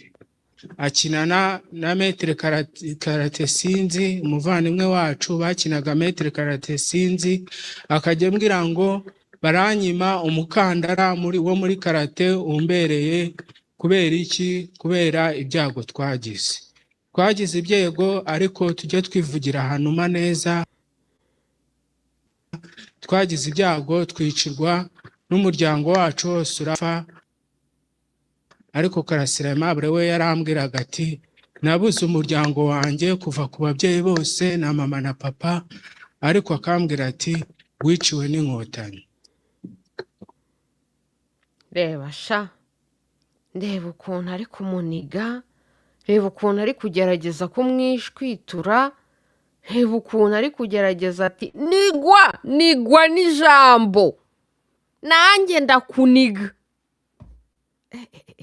Murumuna wa Karasira, Imana imumenye muri byose, natwe Imana iduha ubushobozi bwo kugira uko twamufasha, ubwo nyine n'abashaka kudufasha tubijyemo,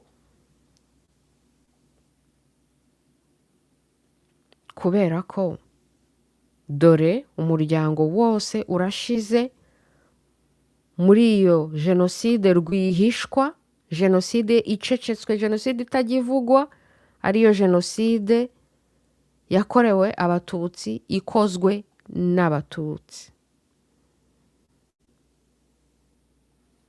Umuryango barawumaze, wakopfora wavuga nawe bakakwica. Mama wa Karasira baramwishe, murumuna we bari baramwishe, mushiki we bari baramwishe, nasa agiye kubaza baramwica. Karasira bivuze baramwica. Hasigaye ako kana gusa. Ako kana kafashe mikoro mu gushyingura mukuru wako, bashaka kukaniga n'ijambo, ariko yerekanye ubugabo, yerekanye ubumuntu, yerekanye ubumana, ati nanjye ndabivuga aho kunigwa n'ijambo. Ariko inkotanyi nubwo zakwiciye wabuze nuwaguha ubuvugiro bwo kubivuga. Nge rero ndabivuga, nibashaka nanjye bazanyica. Nuwaguha ubuvugiro bwo kubivuga. Nge rero ndabivuga, nibashaka nanjye bazanyica. Papa ariko akambwira ati wiciwe n'inkotanyi. Ariko inkotanyi nubwo zakwiciye wabuze nuwaguha ubuvugiro bwo kubivuga. Nge rero ndabivuga, nibashaka nanjye bazanyica. Dore my people, iyo niyo kiriyo ati ngo bwite. Aya niyo mahano yagwiririye u Rwanda, uko niko kuri mbona badashaka ko kumenyekana. Iyi jenoside yakorewe abatutsi, ikozwe n'abatutsi, ntibashaka kumenyekana, barashaka kwikomeza.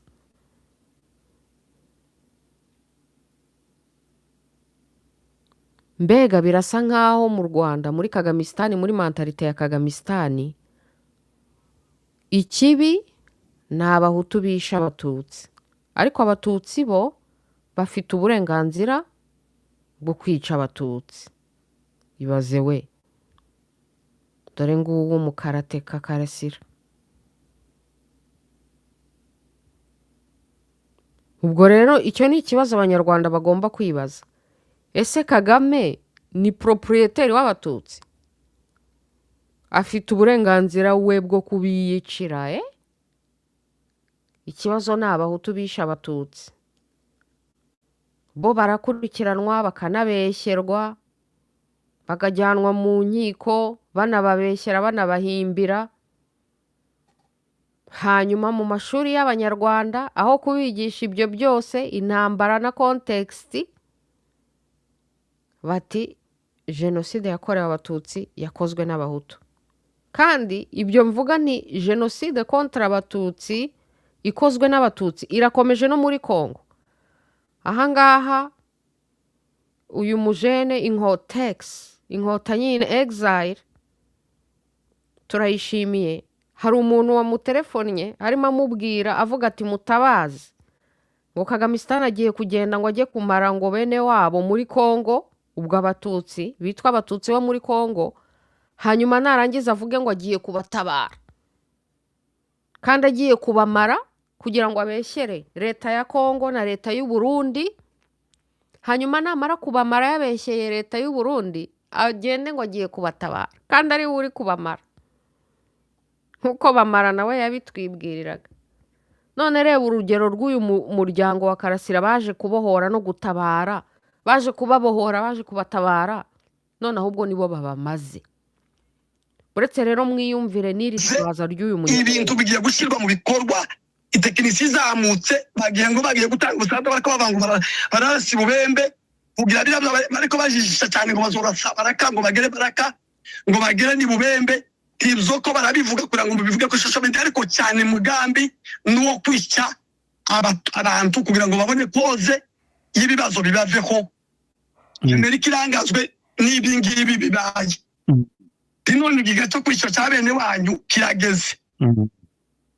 Mugitangarize muhamagare abantu ko abakuru bene wanyu bagiye gushira muri uwo mugambi uvuye i Kigali. Amakuru nayo ngayo shaka kugira ngo uyashire niwe naguhamagaye ngizene n'Imana arasanga uri kuri YouTube. Yakwize umugambi wo kwica bene wacu uri hafi. Niyo bene wacu turi mu kubabwira ntibumve. Ntabwo batukigira abana bacu bararimbutse, barumuna bacu barashize bamarwa na leta itabara. None umugambi w'abasigaye abafakazi basigaye n'imfubyi n'abasaza basigaye ruguru, umubari woherejwe wo kugira ngo uzabira ruguru ni mwinshi ruta birwaneho.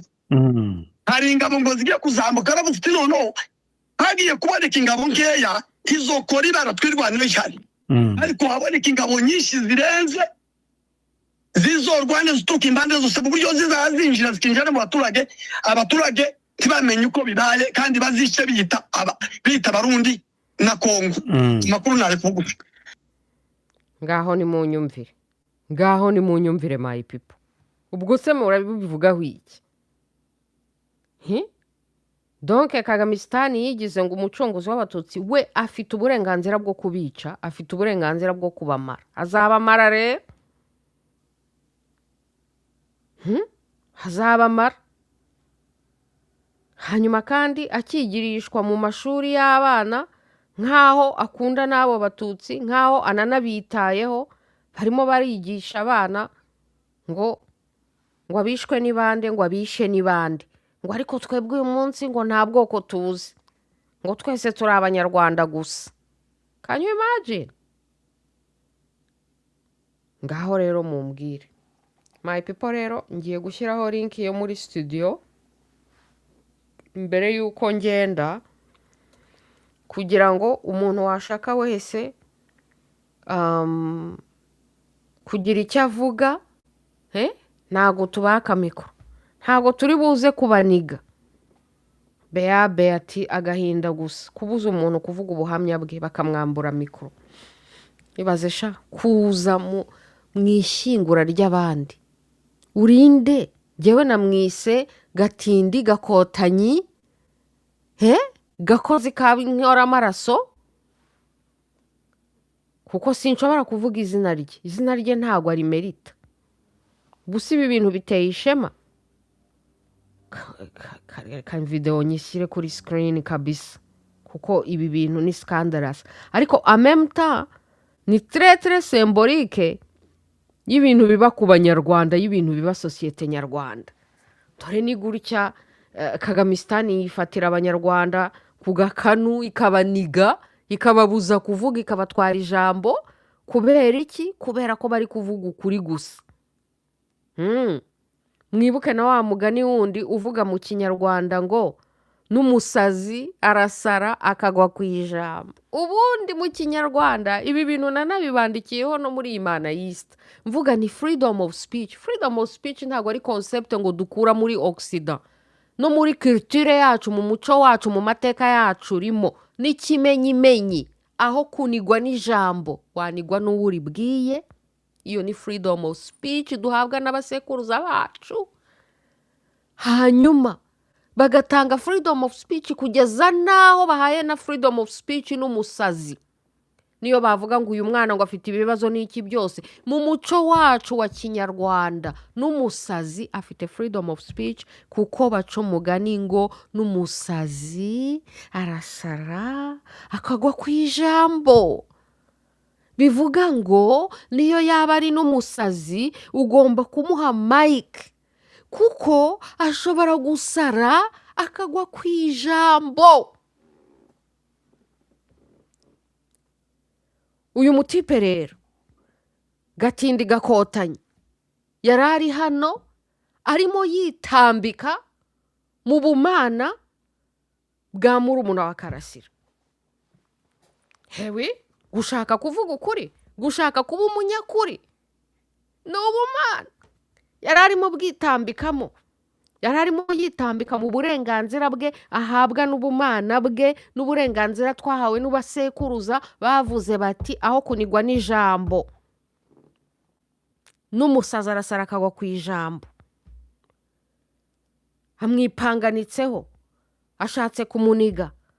Bararwanye, nimwabonye se ko barwanye imbere y'abantu, kugeza naho umukameramani ahinduye angle ya filime akajya inyuma kugira ngo bitagaragara ukuntu bari gukomeza kurwana, kugeza aho amwambuye mic, kugeza aho amukuye kuri stage.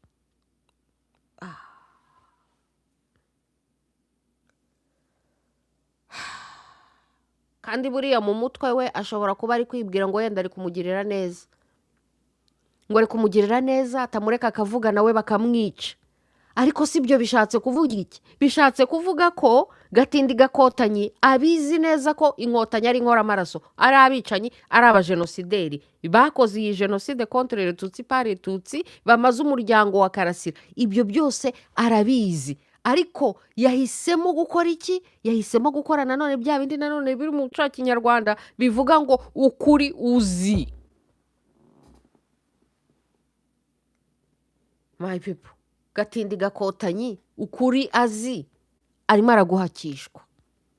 Nicyo nkundira rero kumenya n'amateka n'abasekuruza bacu n'ibi byose, kuko byumve neza ko mu kinyarwanda byose birimo. Ni ukuvuga ngo n'abashaka kwigira abafobaganyi, umuco wa kinyarwanda wamaze kuduprevena ko hariho abantu bashobora gufobagana, aho kugira ngo bavuge ukuri bakaguhakishwa.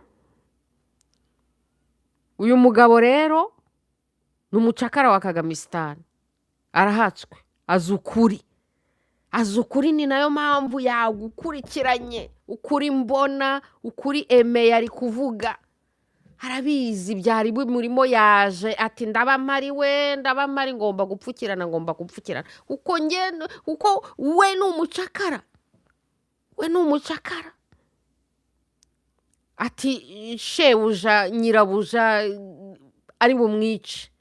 Ni ukuvuga ngo arabizi ko Kagamistan ari abajenosideri, ni ukuvuga ngo arabizi ko bakoreye umuryango wa Kagamistan, umuryango wa Karasira, genocide contre les Tutsi par les Tutsi. Ni ukuvuga ngo arabizi ko umuryango wose bawumaze. Kano kabebe muri iyi foto akaba ari ko gasigaye. Ati reka njye kumupfukirana yenda we arokoke abeho. Mentalite y'abacakara mu mutwe n'abatindi ku mutima. Gatindi gakotanyi yabitweretse. Hanyuma na Aime nawe atwereka ko ari umugabo. Ibintu yakoze byahaye honneur famille yose na Karasira wubwe. Aramutse amubonye aravuga ati my brother, my little brother, ho wirira wihogora, humura. Nindudirije umwana yo gacaracara, yo gacara injishi, akenyegeza ibisabo. Aime humura, hariya arimo arira avuga ati mabure ntabara ntabara ntabara kuko murabibona ibyo bamukoreye hariya buriya yageze ku ishyingura ku rimbi yahahamutse nanone ibaze muri umuntu wa Karasira deja baramuhahamuye agiye kuvuga bashatse kumunigana ijambo. Iyo freedom of speech ivuga ngo aho kunigwa n'ijambo wanigwa n'uwo uribwiye ni ikintu cyo kutubwira ko amfete freedom of speech uba wibohoye kuko ni hahandi nutavuga uzaba uri kwiniga. Ni ukuvuga ngo kunigwa n'ijambo utarivuze uba uri kwiniga, niyo suicide nya suicide. Abantu bavuga ngo abantu biyahuye abacakara mu mutwe n'abatindi ku mutima, muri silence yanyu ni mwebwe muba murimo mwiyahura kuko muba muniganwa n'ijambo muba murimo mwiniga. Ikindi kandi ni therapy. Urumva ijambo utarivuze rirakuniga. Uyu muntu ashatse ko ijambo rimuniga amubujije gukora therapy. Arinza agera kuri kwirimbi nta therapy yakoze kuko banamwimye ijambo banamwimye mic. None hageze kwirimba ari kurira temabure ntabara. Abanyarwanda baraho ngaho. My people, ninde uzabatabara? Arabamaze akamasa kazazimara kazivukamo. Genocide contre abatutsi ikorwa n'abatutsi. Dore nguyu umuryango poster par excellence exemple. Hasigaye akakana konyine. None reba nako uko bari kugafata. Arafata mikoro akavuga bakamunigana ijambo. Umukandara wo muri karate umbereye kubera iki? Kubera ibyago twagize ibyego ariko tujye twivugira ahantu neza. Twagize ibyago twicirwa n'umuryango wacu wose urapfa, ariko Karasira Aimable we yarambwiraga ati nabuze umuryango wanjye kuva ku babyeyi bose na mama na papa, ariko akambwira ati wiciwe n'inkotanyi. Ariko inkotanyi nubwo zakwiciye wabuze nuwaguha ubuvugiro bwo kubivuga. Nge rero ndabivuga nibashaka nanjye bazanyica.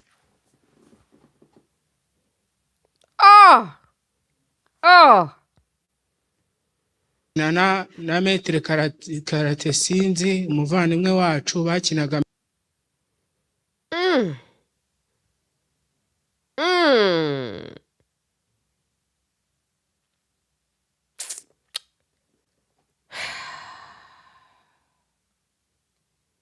ngaho nimumbwira ayo mahano. Ngaho nimumbwira aya mahano muri mu muryango nyarwanda. Rero my people, muvuge kuko ni handi nimutavuga nimunigwa n'ijambo. Murumuna wa Karasira yabivuze ati ngewe ndakwice wabuze bo twicirwa n'umuryango wacu wose urapfa, ariko Karasira Aimable we yarambwiraga ati nabuze umuryango wanjye kuva ku babyeyi bose na mama na papa, ariko akambwira ati wiciwe n'inkotanyi. Ariko inkotanyi nubwo zakwiciye wabuze nuwaguha ubuvugiro bwo kubivuga. Nge rero ndabivuga nibashaka nanjye bazanyica.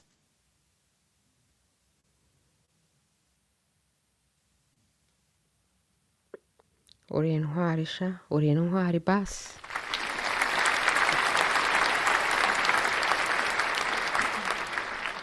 Kabisa Imana ikomeze kumenye muri byose, ikomeze kumenye muri byose. Uri intwari, uri intwari. Hanyuma kandi ibi nyine ugomba kuvuga, hanyuma abicanyi niba bagomba kukwica bakakwica, nta kindi. Ibyo gutinya ni hahandi. Uratinya uraceceka ugapfa, uravuga ugapfa. Ibyo gutinya ni hahandi, nimutavuga ni hahandi azabamara. Cyane cyane abacikacumu abitwa biyita abatutsi b'i Rwanda. Murabibona neza ko genocide contre abatutsi par abatutsi irakomeje. No muri Kongo mu kanya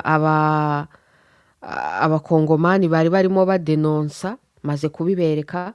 hanyuma abandi bafobaganye nabo bagiye ngo muri manifestation biyita abakongore kugira ngo bazerekane ngo Kagamistan ngwije kubatabara ngo bafitanye ikibazo na leta ya Kongo. Hanyuma umukongore wundi ati twebwe nk'abanyamurenge, uyu ni umukongore wundi we ukorana na Kinshasa, ati tuzi neza kominote yacu, ati turabamenyesha ko aba bantu biyita abanyamurenge n'abakongore bagiye muri manifestation muri Belgique nta n'isoni ngo barimo baradenonsa Kishekedi. Abantu biyita abakongore, Kagamistan yateye Kongo imaze imyaka 10 yarateye igihugu bita igihugu cyabo, hanyuma bajya gukora manifestation bagakora manifestation contre Kongo we n'amadarapo ya Kongo. Nta na rimwe bigeze badenonsa Kagamistan Rwanda, ariko bafite imbaraga zo kudenonsa igihugu cyabo. Ubwo sabo hanyuma twabita aba fake kongore, tukababwira ko hariho n'abakongore original bakisaza. Rero ibingibi undi mujene w'umunyamurenge witwa ngo Rubagisha Hirere ya postinze aravuga ati turaziranye, ataba abantu muri manifestation muri Belgique, ati arimo n'abanyarwanda bavuye i Rwanda we. Ibaze, arimo abanyarwanda bavuye muri Kagamistan bajyanywe no gukina sinema ya manifestation contre Congo. Ati 95 n'abanyarwanda turabizi neza. Ati ngaho ni mumbwira,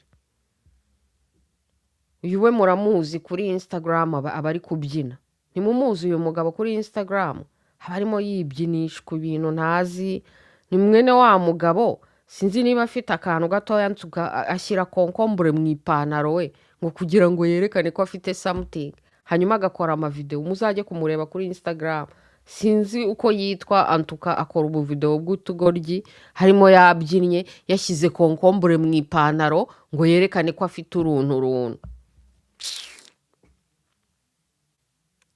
Ngaho ni mumbwire. Hanyuma Kagamistan ikaza ibitwaje ikaza ni hahandi ikabarimbura.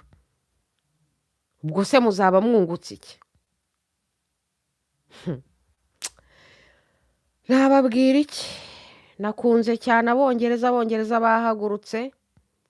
Murabizi ko isi yose irimo irwana na leta zayo, leta z'ahantu henshi cyane zirimo zirashaka kwifatira abaturage baho, ariko abaturage bazi uburenganzira bwabo, kontrarama yabari abacakara mu mutwe n'abatindi ku mutima bagiye ngo contre Congo kandi bari i Burayi ubugoryi gusa. Reba sha, abanyaburayi abongereza bo bahagurutse bari mu gihugu cyabo, bahagurutse bahagurukijwe n'iki? No kwamagana dictatorship iri mu gihugu cyabo. Ibintu byiza cyane umuntu yashima, abandi bo bagahaguruka bagiye kuba abacakara ba Kagamistan.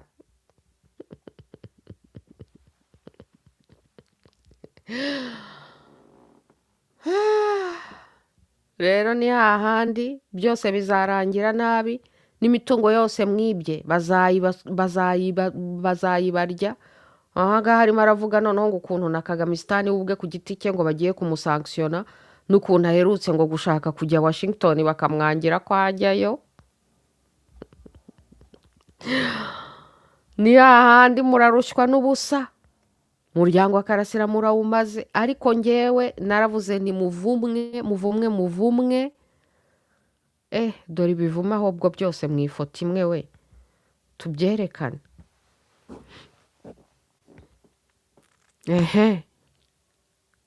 Dore abajenosideri n'abana b'abajenosideri. Dore abajenosideri n'abana b'abajenosideri bakoze iyo jenoside imaze umuryango wa Karasira, iyo jenoside yakorewe abatutsi ikozwe n'abatutsi. Turabivuga, nimushaka natwe mutwice, mukibwira ko ayo maraso yose muzayasimbuka. Mwebwe mwishimira kuba muriho muri kumwe n'umuryango wanyu mumeze neza, ariko ngaho nimurebe ibishitani mukorera imiryango y'abandi. reba ukuntu umuryango wa Karasira wari umeze neza. Iki gihe umuryango wa Karasira wari umeze neza, Kagame yacuruzaga amagi mu muhanda. Kagame yakoraga iki icyo gihe? Kwajya avuga ngo facingo na pizza ngo i Buruseli, yohereje abantu ku manifesta i Buruseli. We yacuruzaga amagi mu muhanda icyo gihe. Noneho famiye yabeshye ngo yaje kubohora ngo abatutsi mu Rwanda, ngo ntibanigaga, bamara yamaze kubisenya byose.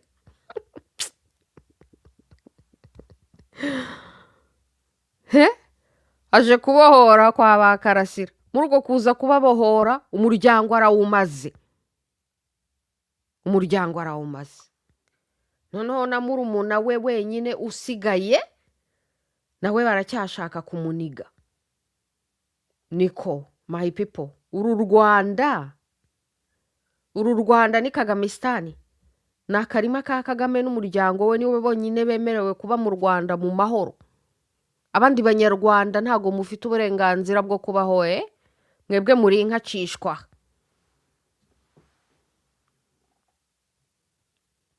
Ndashimira murumuna wa Karasira, yabyitwayemo nabi neza cyane.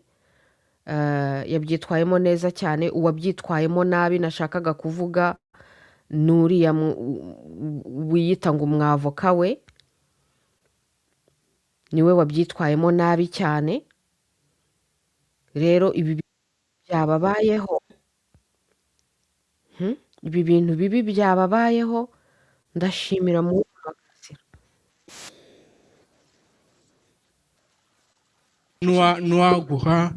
nuwaguha ubuvugiro.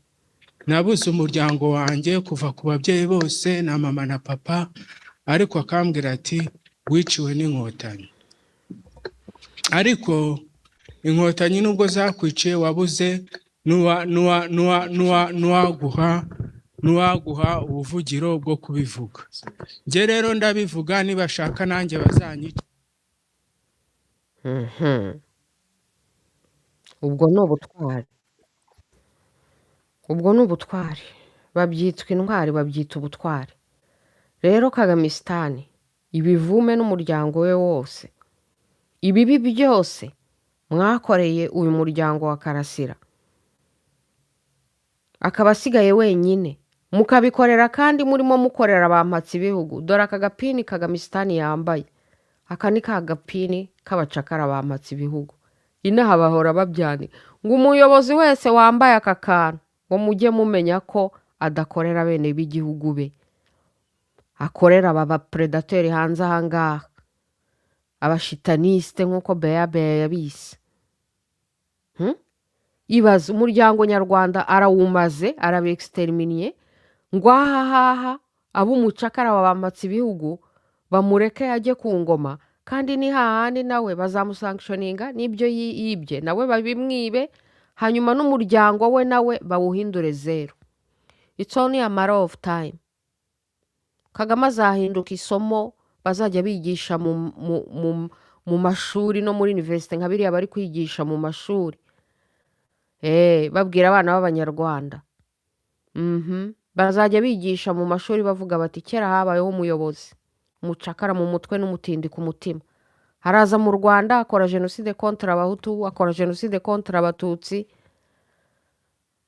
haranyaga, abeshyara abandi ngo nibo abajenosideri. Ibi ngibi twatangiye tuvuga tuti turihanganisha umuryango wa Kabuga. Ubu aba babyeyi bombi ubu baritahiye.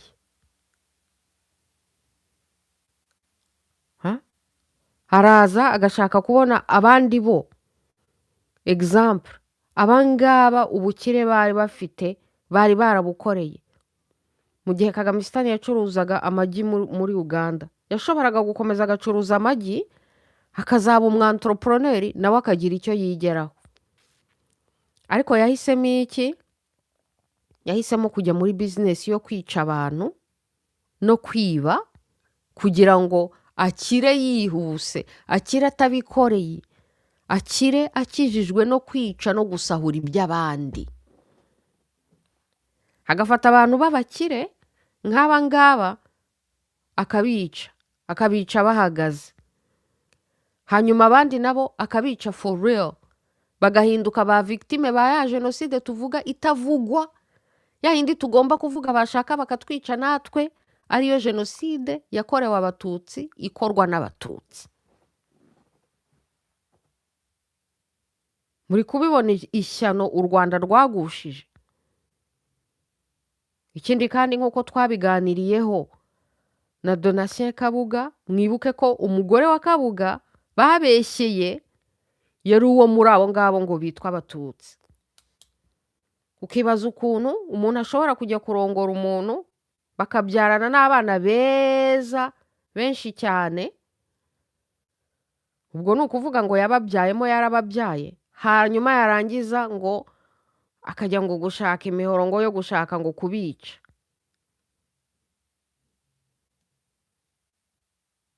Abanyarwanda sha rero Kagamistan bazajya bamwigisha mu mateka.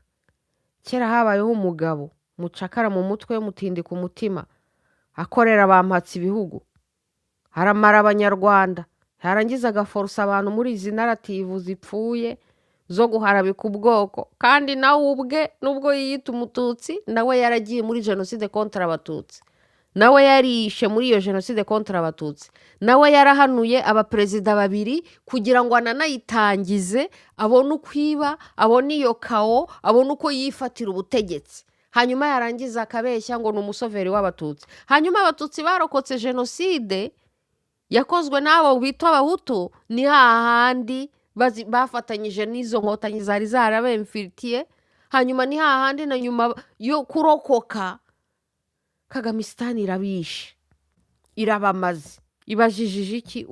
Ukuri gusa, kugira ngo ibeho iroga abana b'abanyarwanda, ibigisha ibinyoma nk'ibi ngibi gusa, nta muntu wo kuyibaza, nta muntu wo gucarenjinga.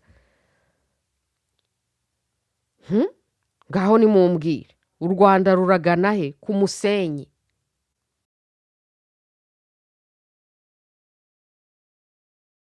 abisha abandi ni bande? Abahutu bishe iki? Abatutsi. Hari ukica undi? Hari umuntu uzi ubwoko bwe? Aho tugeze ubu ngubu turi muri leta y'ubumwe n'ubwiyunge, nta muhutu nta mututsi, ahubwo twese turi abaki? Genocide yakorewe abatutsi muri Mata 1990 na kangahe? 94. Abisha abandi ni bande? Abahutu bishe iki? Abatutsi. Hari ukica undi? Hari umuntu uzi ubwoko bwe? Aho tugeze ubu ngubu turi muri leta y'ubumwe n'ubwiyunge, nta muhutu nta mututsi, ahubwo twese turi abaki?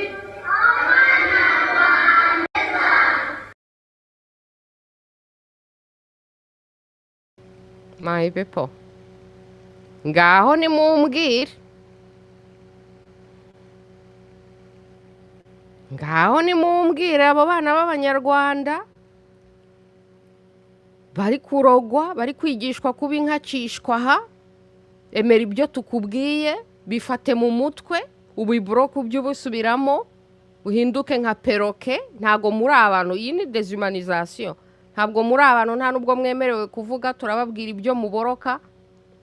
Nihagira n'umwe uzatunyomoza akurikije amateka yewe yabayemo ukuri mbona, niyo yaba ari umututsi warokotse iyo genocide, tuzamwica. Kubera ko abajenosideri b'abatutsi, inkotanyi zo genocide zakoze, genocide zikora ntirahagarara. Genocide zikora irakomeje, no muri Kongo irakomeje. Ibishitani bakorera ari abitwa abahutu, ari abitwa abatutsi, ari abakongomani, birakomeje kugeza uyu munsi. Bizahagarara bigenze gute? Bizahagarara ari uko akamasa kazivukamo kazazimara kaziritswe. Akamasa kagomba gufatwa kakazirikwa. akamasa nikadafatwa ngo kazirikwe gafungwe kajye mu butabera kabazwe Genocide kakoreye abahutu, genocide kakoreye abatutsi, genocide gakomeje muri Kongo, abantu barashize. Umuryango wa Karasira ni victime w'ibyo badashaka kwigisha aba bana. Murabona narrative babigisha, ntago bashaka kubabwira ibyabaye byose n'impande zose nuko byagenze byose, barakomeje. Hanyuma kandi barangiza bati uyu munsi ntago tuzi ubwoko bwacu, ariko nyamara iyo bambutse umupaka iyo bagiye muri Kongo baba bagiye gutabara nde? Abatutsi muri Kongo. Ukuntu rero batazi ubwoko mu Rwanda ariko bakabumenya muri Kongo, bakaba bagitabara abatutsi muri Kongo, kandi Rwanda nta bahutu nta batutsi bakibaho, ibyo bintu nabyo umuntu yabyibazaho.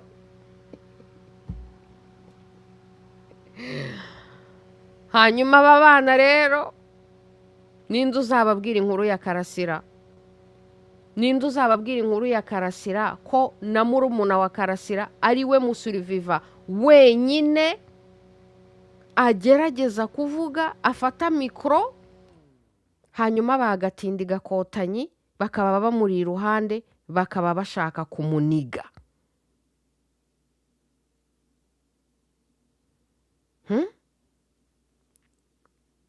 Sinshobora ngiye kuvuga iryo zina rye. Parfait, urakoze cyane gashitani. Iryo zina ntabwo ari merita. Ni nka kakandi none ngo kagahima. Ejo nahoze ndeba Gatebuke ndamupepeye cyane, kuko iyi foto ya famille Karasira nayishimusiwe arimo avuga uriya ngo niba ari Gahima. Gahima nyine yavuze ko nta bintu arogereta, yakoranye ikiganiro n'inkotex. Izo ni inkotex zose, inkotex inkotanyi in exile ba Gahima n'abaturayishimiye bakoranye ikiganiro. Nuko Gahima rwose aravuga ati non, rien de rien, je ne regrette rien, ni les génocides, ni les lettres écrites à l'ONU, ni tous les morts, rien de rien. Ngo rien de rien nta kintu na kimwe arogereta. Abapfuye ni akazi kabo, abanyazwe biki n'ibiki isanfuo. Ngo umusabye kongera kwandika iletere, iriya letere uyu munsi abizi neza inkotanyi byari byo, abizi neza ibyabaye, ni hahandi ngo yakongera akabyandika. Nta regret bafite, nta kwicuza, nta na kimwe, ni akazi by'ikabo. Kuri bo hapfuye imbwa n'imbeba, kubera ko ingoma bashakaga gufata barayifashe. Nicyo cyari ngombwa kuri bo. Abanyarwanda bapfa kazi yenyu. Nurokotse ushaka kuvuga dore dore dore dore dore, gatindi barakomeje gushaka gucecekesha abanyarwanda. Notre frère Symphorien Pombe ati triste privation de parole, sale image. Mais le Kagamistan même, c'est les chitanistes. Ils font même pas partie de l'Afrique, mais.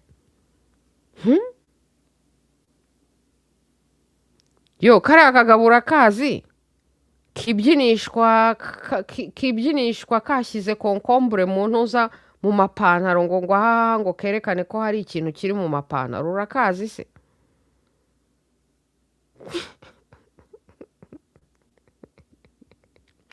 Abagabo b'Abanyarwanda ni fake cyane, hanyuma abagabo muri bo bakabica. Kakagabo kagiye kubeshya ngo aba banyamurenge biyita abanyamurenge nabo biyita abatutsi ngo bagiye muri manifestation bari kuri manganya ngo ikibazo ni Kongo.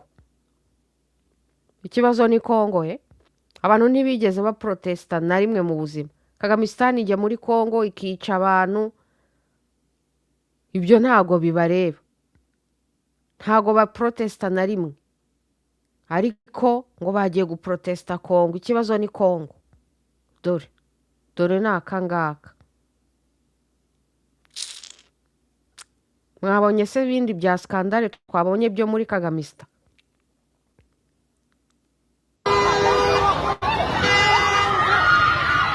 Birirwa babeshya ngo interahamwe, abantu birirwa bavuga ngo interahamwe. Dore singizi interahamwe mu mihanda ya Kagamistan. bagafata umunyarwandakazi bakamwandagaza we kandi ngo bari mu gihe cy'amahoro. Ariko nimurebe za nterahamwe za Kagamistan, za nkotanyi, za nkoramaraso, Genocide contre les Tutsi par les Tutsi, Genocide contre les Rwanda par les Tutsi.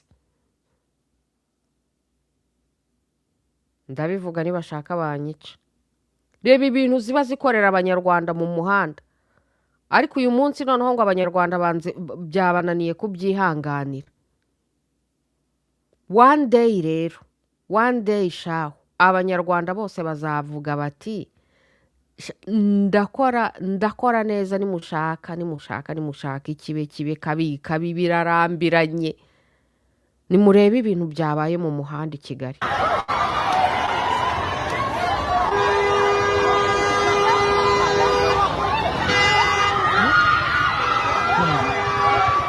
Igihe cy'amahoro, mu gihe cy'amahoro umugabo agakamira umugore mu muhanda bakamuporoteje, abafite ibibando bari gukubita abantu.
Kao total.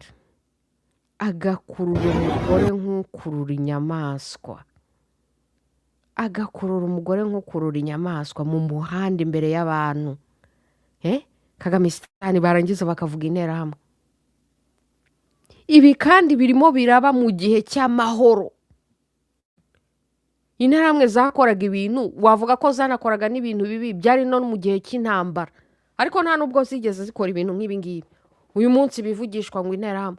Reba ibintu bakora mu gihe cyitwa cy'amahoro.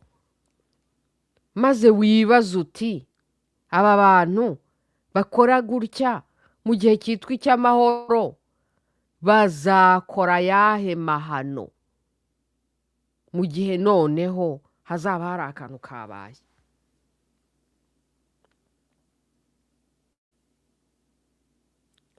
Hari umukecuru mperutse kubona arimo ahanurira abanyarwanda ababwira ngo intambara zaba mu Rwanda bashatse bahunga.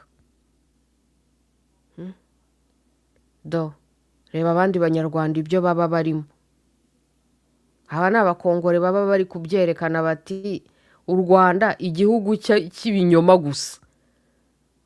Iterambere, dore iterambere. Barimo bararwanira iki? Reba ubucakara n'ubutinde, inzara, ubukene. Hanyuma warangiza ukababona ngo bagiye muri manifestation i Buruseli ngo contre Congo. Anyways, reka rero ndebe muri comment ho gatoya hanyuma mbareke ariko Kagamistan ahashoboka hose tugomba kuyitamaza, ahashoboka hose tugomba kuyifasha kwihirika ahashoboka hose, kuko ibishitani yakoreye abanyarwanda ase ça suffit kugera naho bigeze kuri aka kana. Dore nk'uko Parfait ari kubivuga ati ibaze disi uko yanganaga bica ababyeyi be, none asigaye wenyine, ariko mana biteye agahinda. Dore nguwo umuryango dore ngo umuryango inkotanyi zaje kubohora s'il vous plaît inzu bahagaze imbere ni inzu yabo bameze neza barize bafite ubuzi bwiza bariyubakiye bafite abana ubu iyi se si the Rwandan dream kubaho nk'uko yabo wa Karasira bari babayeho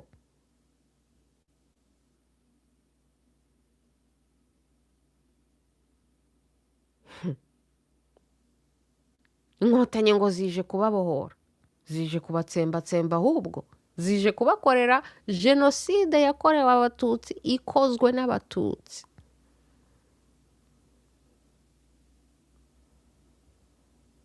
arakomeje ati hari n'abatutsi bo hanze muri opozisiyo babivuga ngo ntago bigaga none bamara yarabamwaje abo bose biyita opozisiyo bisubiyeho bavuga ukuri opozisiyo do pakotiye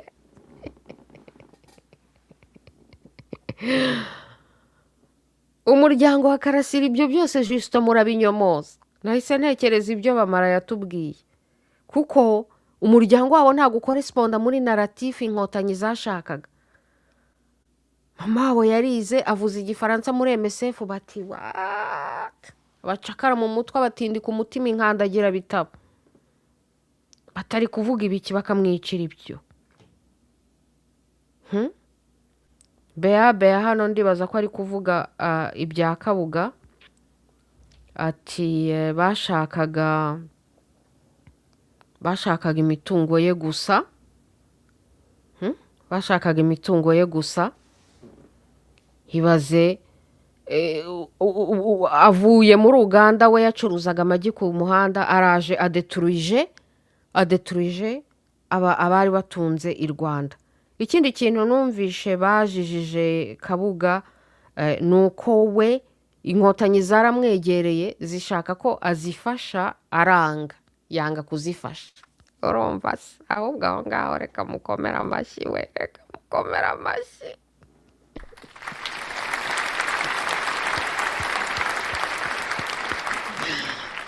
niko afazari inkotanyi zize kugushaka wange kuzifasha wange kuziha amafaranga yawe urinde wipfira zikigukurikirana ariko byibuze warazicitse wibereye i Burayi aho kugira ngo zize kugushaka nk'uko zagiye no gushaka abandi bakire kwa Rwigara noneho bo bakazifasha ariko ni hahandi malgré yuko bazifashije ni hahandi zikabakorera jenoside contre abatutsi ikozwe n'abatutsi ahubwo rero niba hari ikintu ubwo twashimira kwa Kabuga nuko banze gufasha inkotanyi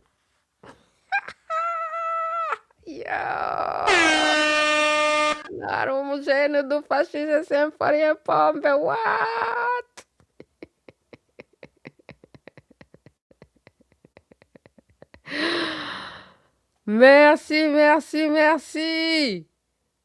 merci arakoze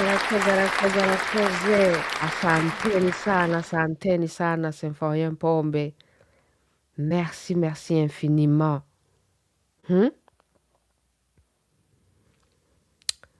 nuko Harry Shade hano ati abahutu n'interahamwe kandi zishe abantu benshi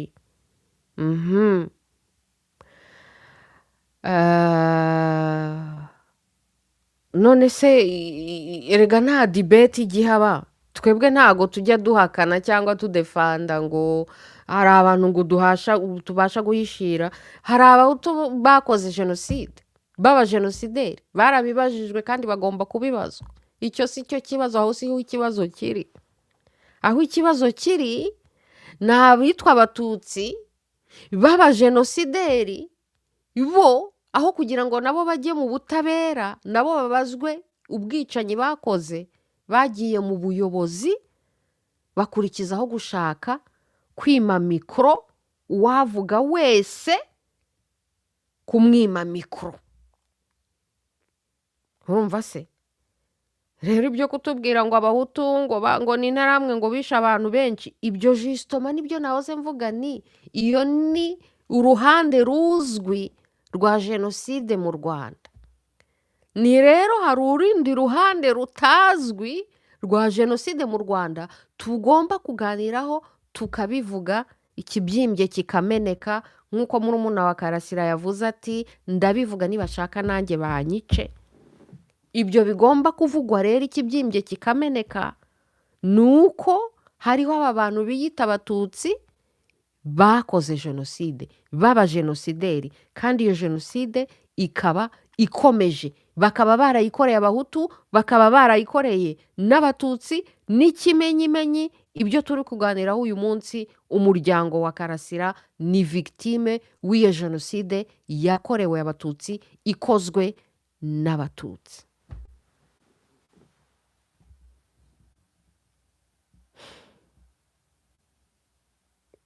Beya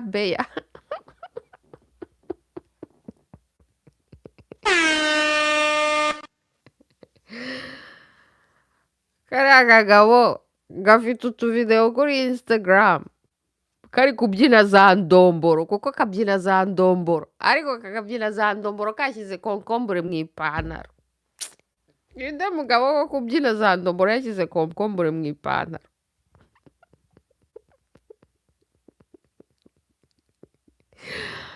ngo aha ngo yerekane ko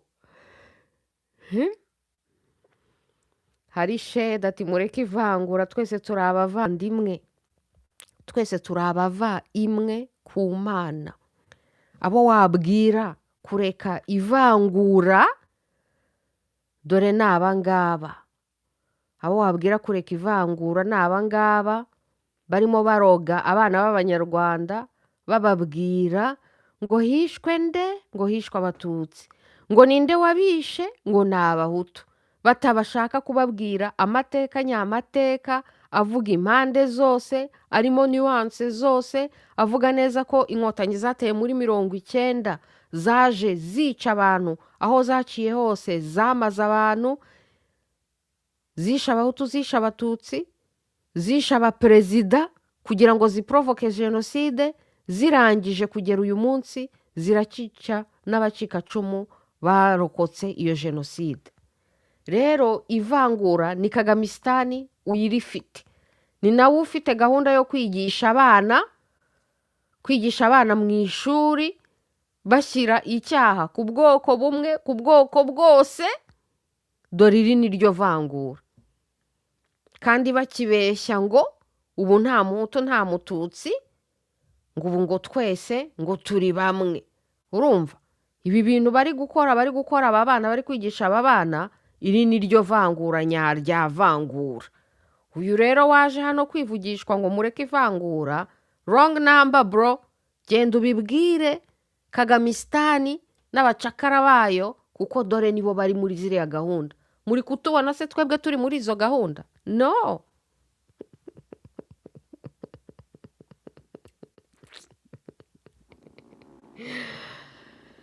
Daniela Monorina komera cyane. Yo muhumure sha, azahura na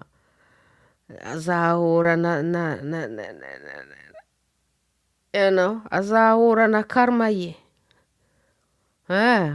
Azahura na karma ye. Parfait, nanjye ndakazi kuri social media akibyinisha. Daniela sha nyibibona nahise mvuga ni tipe yashyize konkombure mu ipantaro, kuko kariya kagabo there's absolutely no way that this nigga has it. Yega none. Niga yashyize konkombure mu ipantaro. Ibaza umuntu w'umugabo nyamugabo yashyize konkombure mu ipantaro ngo ahahaha ngo hagaragare nk'aho hari ikintu afite. None bamufasha arimo abeshya. Deja we yambaye n'imipira y'Abanyarwanda, ariko sha Abanyarwanda muri fake sana. Rero ngewe icyo mbifuriza ni uwo muvumo yo gusarura umuyaga. muzasarure uyu muyaga muhora musoma ahantu hose. Dore n'akangaka Daniel uyu nguyu batunzeho fureshi mesiyo konkombure mu ipantaro.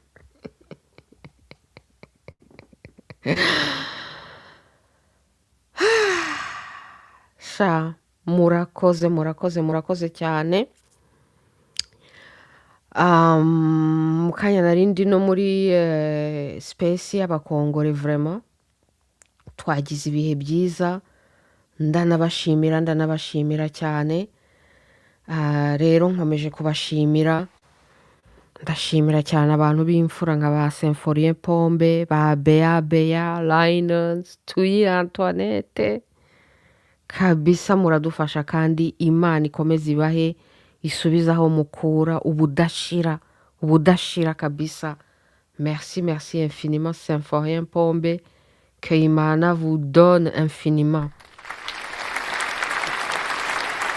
Murakoze rero, twari turiyo tuvuga rero kure aba bafobaganyi bo muri Kagamistan baracyavuga ngo dialogue. N'abakuriye inzira ku murima nababwiye ni dialogue ni ikiwani, nimuzemere dialogue. Faci rero nawe yabashyizeho condition. You know, dialogue n'abakrimineri bakiri kwica kugera uyu munsi, bakiri muri propaganda, bakiri kubeshya ngo ikibazo ni Kongo.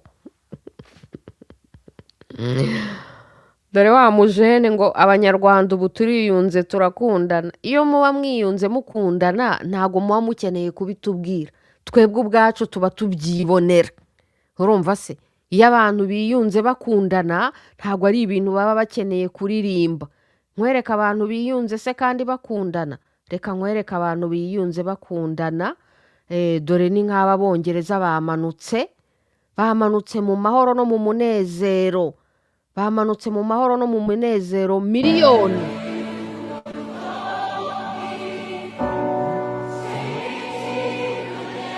N'amadarapo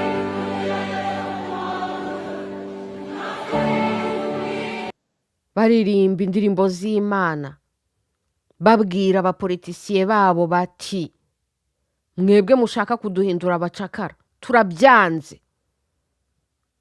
Dore ngiyi peuple barimo bavuga justement bati the kingdom is united kingdom. Mwebwe rero ubucakara bwo muri Kagamistan mwiyunze na Sekibi, muri abacakara ku mutima, muri abacakara mu mutwe n'abatindi ku mutima, muri abacakara ba Kagamistan, mumeze nk'abari abana bo mu ishuri, muri inkacishwa aha.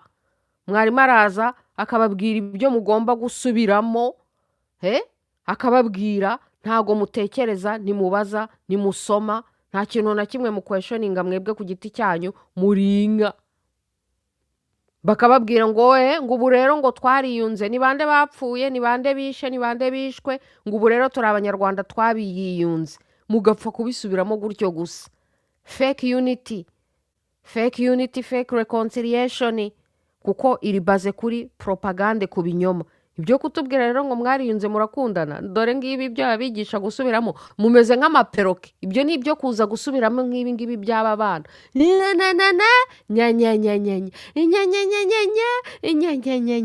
Ubu twariyunze, hari abagipfa, reka da, nta muntu ugipfa, ubu turi abanyarwanda twese. Yeah right, barapfa buri munsi. Dore bashyinguye Karasira, barapfa buri munsi mukaniganwa ijambo. Dore murumuna wa Karasira uko bari kumunigana ijambo, arimo avuga ibishitani Kagamistan yamukoreye. Ngo mwariyunze murakundana, arewe. Ibyo rero muzajye kubibeshya abadafite ambasade mu Rwanda, abatari abanyarwanda, abatazi amayeri igihumbi y'inkotanyi, abatazi ubucakara mu mutwe n'ubutindi bwanyu ku mutima, abatazi ko muri inkora amaraso, abatazi ko Kagamistan ari inkora amaraso, abatazi ko ari iseneni. Ni hahandi ahora yica, kandi nawe ni hahandi bazamuca amababa, nawe bamwice, nawe bamukarange, nawe bamumire.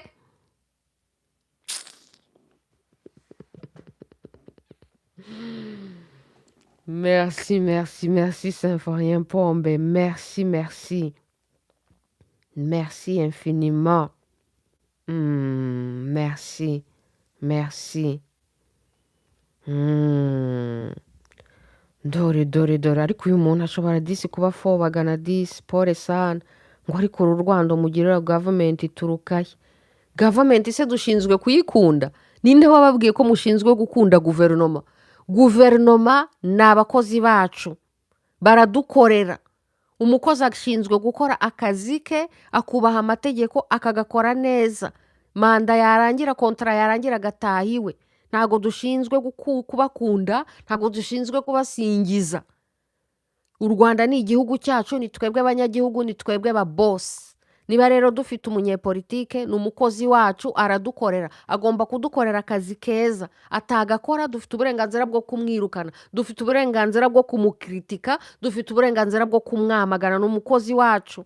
Ibi ngibi birerekana ko mutanasobanukiwe, ko muri abanyagihugu, ko igihugu ari icyanyu, ko ari mwebwe ba boss. Murasingiza abapolitisiye, murasingiza abakozi banyu. Mwaracanganyikiwe. Hanyuma utabasingiza ubakritika, ushaka ko tugira abakozi beza kurushaho, mukavuga ngo yanga guverinoma. Ukagira ngo ubundi hari urukundo tubarimo. Nta rukundo tubarimo. Niyo twabanga dufite impamvu tubanga, tubangira ibikorwa bibi. Ibikorwa bibi bihe genocide. Genocide bakoreye abahutu, genocide bakoreye abatutsi, genocide bakorera abakongomani, ubwicanyi, ubugome n'ubugambanyi, ibi bishitani bakoreye umuryango wa KARASIRA. Ibyo mwebwe murabona ari ibintu byo gukundwa? Nta soni. Mukunda abicanyi, mukunda abajenosideri. Twebwe twabatamaza ngo urwango. Nta n'isoni mugira. Twanga ikibi, twanga se ikibi. Ntago twavukiye gukunda ikibi no gufana ikibi. Ahubwo mwebwe niba mukunda se ikibi, murumva neza ko ikibazo ari mwebwe. Ariko ye, mujya muza muri bombardement hano mbabombarde. Urwango ngo ruturukahe. Turimo turakwereka umuryango wa KARASIRA bamaze. Hasigaye kano kana gatoya k'agahungu, dore nawe bari kuniga. Ukumva ko tubari mu rukundo. Nibi bishitani byose badukorera. Mwaracanganyikiwe. Aho rero akaba ari naho Kagamistan ababwira ati nabafobaganye. Kagamistan arabanga ari we. Akanarabibwira ko abanga. Akababwira ko muri bifobagane. Akanababwira ko bimubabaza cyane kuba umwe muri we. Ahubwo mwebwe mwaracanganyikiwe. Abantu bakunda umuntu utabakunda ubabuza buri gihe. Ngo biturukahe, nta n'isoni mugira.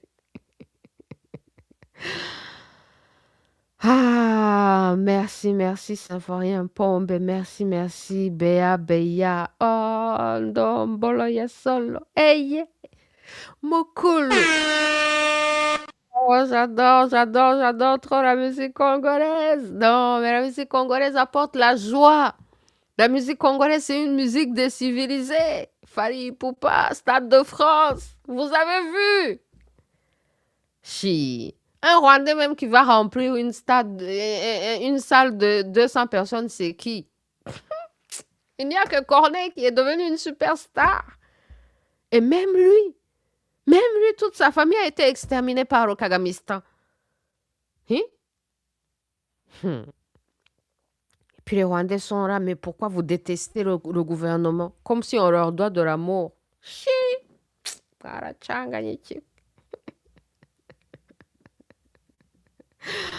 Beati, barakundana kandi bicana buri munsi. Fake love.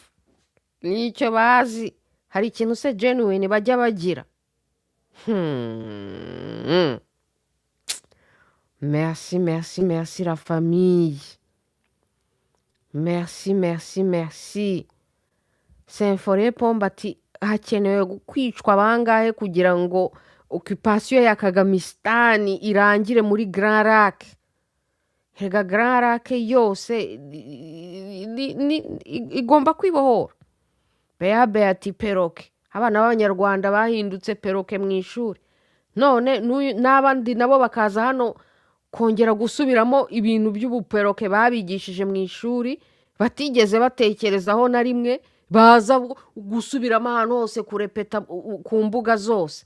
Muba murimo mutwereka n'amashuri mwiza. Dore ngaya amashuri y'u Rwanda, muragenda bakababwira ibintu mugasubiramo hanyuma mugataha, hanyuma bakababwira ko bitemewe kubaza, bitemewe no gufata ijambo ngo ubaze winigure, kuko nufata ijambo ukagira icyo uvuga ugakopfora, dore uko bizakugendekera, bazakuniga. Oh man. Merci, merci cher frère Symphorien Pombe. Non, son avenir là est vraiment... Tout ce qu'il a fait à la famille KARASIRA. Moi, je dis tout ce qu'il a fait à la famille KARASIRA. Rien que ça n'a qu'à lui retourner. Imaginez maintenant si on doit rajouter tout ce qu'il a fait à toutes les familles rwandaises, tout ce qu'il a fait à toutes les familles congolaises. Ce qui va arriver à ce Kagamistan, c'est grave. C'est grave, oh! Chi! Parfati ibaza amadayimoni yoca umuntu akambura ijambo umuvandimwe we kuko yabakosheje isoni akanga gusubiramo ibyo bari bamubwiye kuvuga. Ntureba se ati ndabivuga nibashaka banyice. Herished ati kutavuga ibyaha bya Bakabuga cyangwa Habyarimana bakoze bishe ababyeyi bacu bose. Ibyo ni ibinyoma. Last week twari dufite onana hano atubwira ko dosiye ya Habyarimana ari vide, ko n'impamvu bakurikirana umugore wa Habyarimana ari ukugira ngo bamuteshe umutwe, bamubuze we gukurikirana Kagamistan, kuko Kagamistan niyo yishe Habyarimana, niyo yahanuye indege. Kabuga amaze imyaka n'imyaka bamukurikirana, nta crime n'imwe zigeze zimufata, kubera ko justement Kagamistan ifite crime yo guhoza abantu mu manza, nubwo bwose waba umwere bakaguhoza mu manza kugira ngo na nyuma yo gupfa bazasigare baguharabika, kandi igihe wari uriho waraburanye ubuziraherezo. Rero niba mwebwe hari ibyo muzi muzagende mu bakurikirane mu bitubwira ari mwebwe. Twebwe dukurikirana imanza zabayeho n'ubushakashatsi bwabayeho, nabyo barerekana. Muni mu bitubwira ari mwebwe niba hari ibyo muzi. Symphorien Pombe ati Paul Kagame se comporte comme un cannibaliste qui dévore les Hutus et les Tutsi. C'est vrai, vraiment un serviteur. Merci, cher frère Symphorien Pombe. En tout cas, on est ensemble. On va aller se reposer. Reposez-vous aussi, la famille. Merci d'avoir été avec nous. Soyons intelligents. Posons des questions. Parce que nous ne sommes pas comme ces enfants qui sont obligés de subir. Donc, tuba abahanga, tuba abanyabwenge, ntitube nk'aba bana bicaza bakabigisha ibyo bishakiye byose, kandi bakaba nta kibazo bashobora kubaza na kimwe, bakaba baroburije yo gupfa gusubiramo ibyo bari kubabwira. Twebwe turi free, tugire inspiration kuri aba bantu bose bafite freedom, bahaguruka bagakestiona abanyepolitike babo. Abongereza bahagurutse barimo barabwira Keir Starmer bati zinga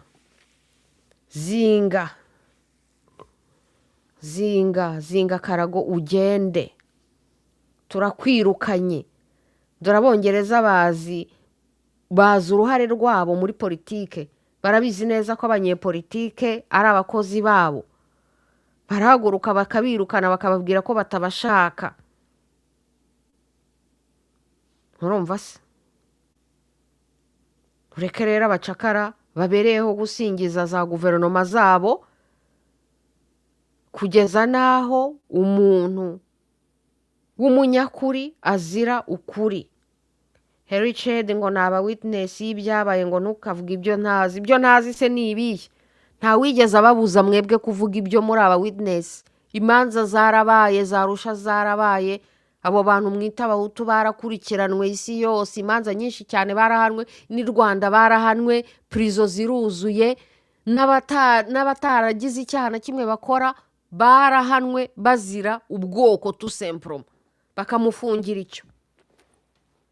Ikibazo rero cy'abatarahanwa turi kuvugaho uyu munsi, uruhande rutavugwa rutabonwa ari rwo kuri mbona ariko kuri Karasira avuze ni abakrimineri ni abajenosideri babiyita bitwa abatutsi ba Kagamistan.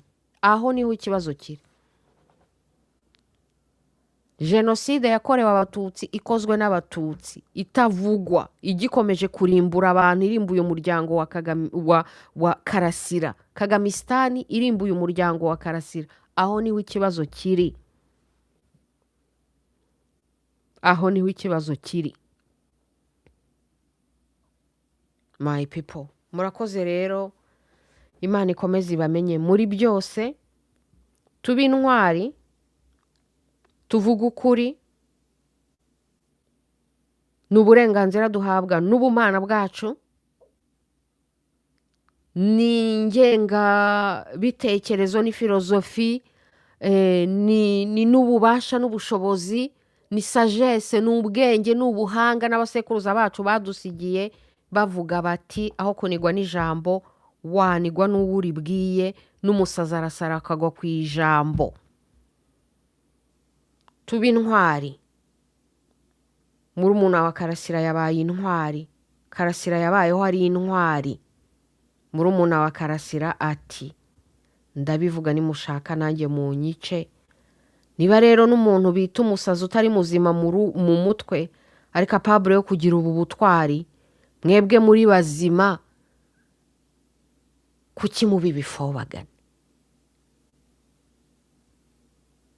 Umuryango wacu wose urapfa, ariko Karasira Aimable we yarambwiraga ati nabuze umuryango wanjye kuva ku babyeyi bose na mama na papa, ariko akambwira ati wiciwe n'inkotanyi. Ariko inkotanyi nubwo zakwiciye wabuze nuwaguha ubuvugiro bwo kubivuga.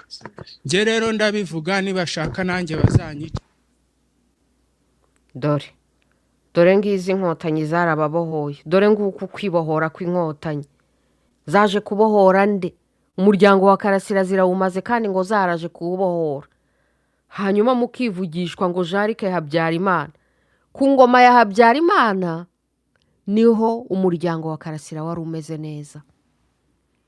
Niho yari afite papa, niho yari afite mama, bari barize, bari bafite akazi keza, bari bafite ubuzi bwiza, nta kintu na kimwe bari babaye. Ku ngoma yo Habyarimana muvuga. Ku ngoma ya Kagamistan nibwo umuryango wabo ushize.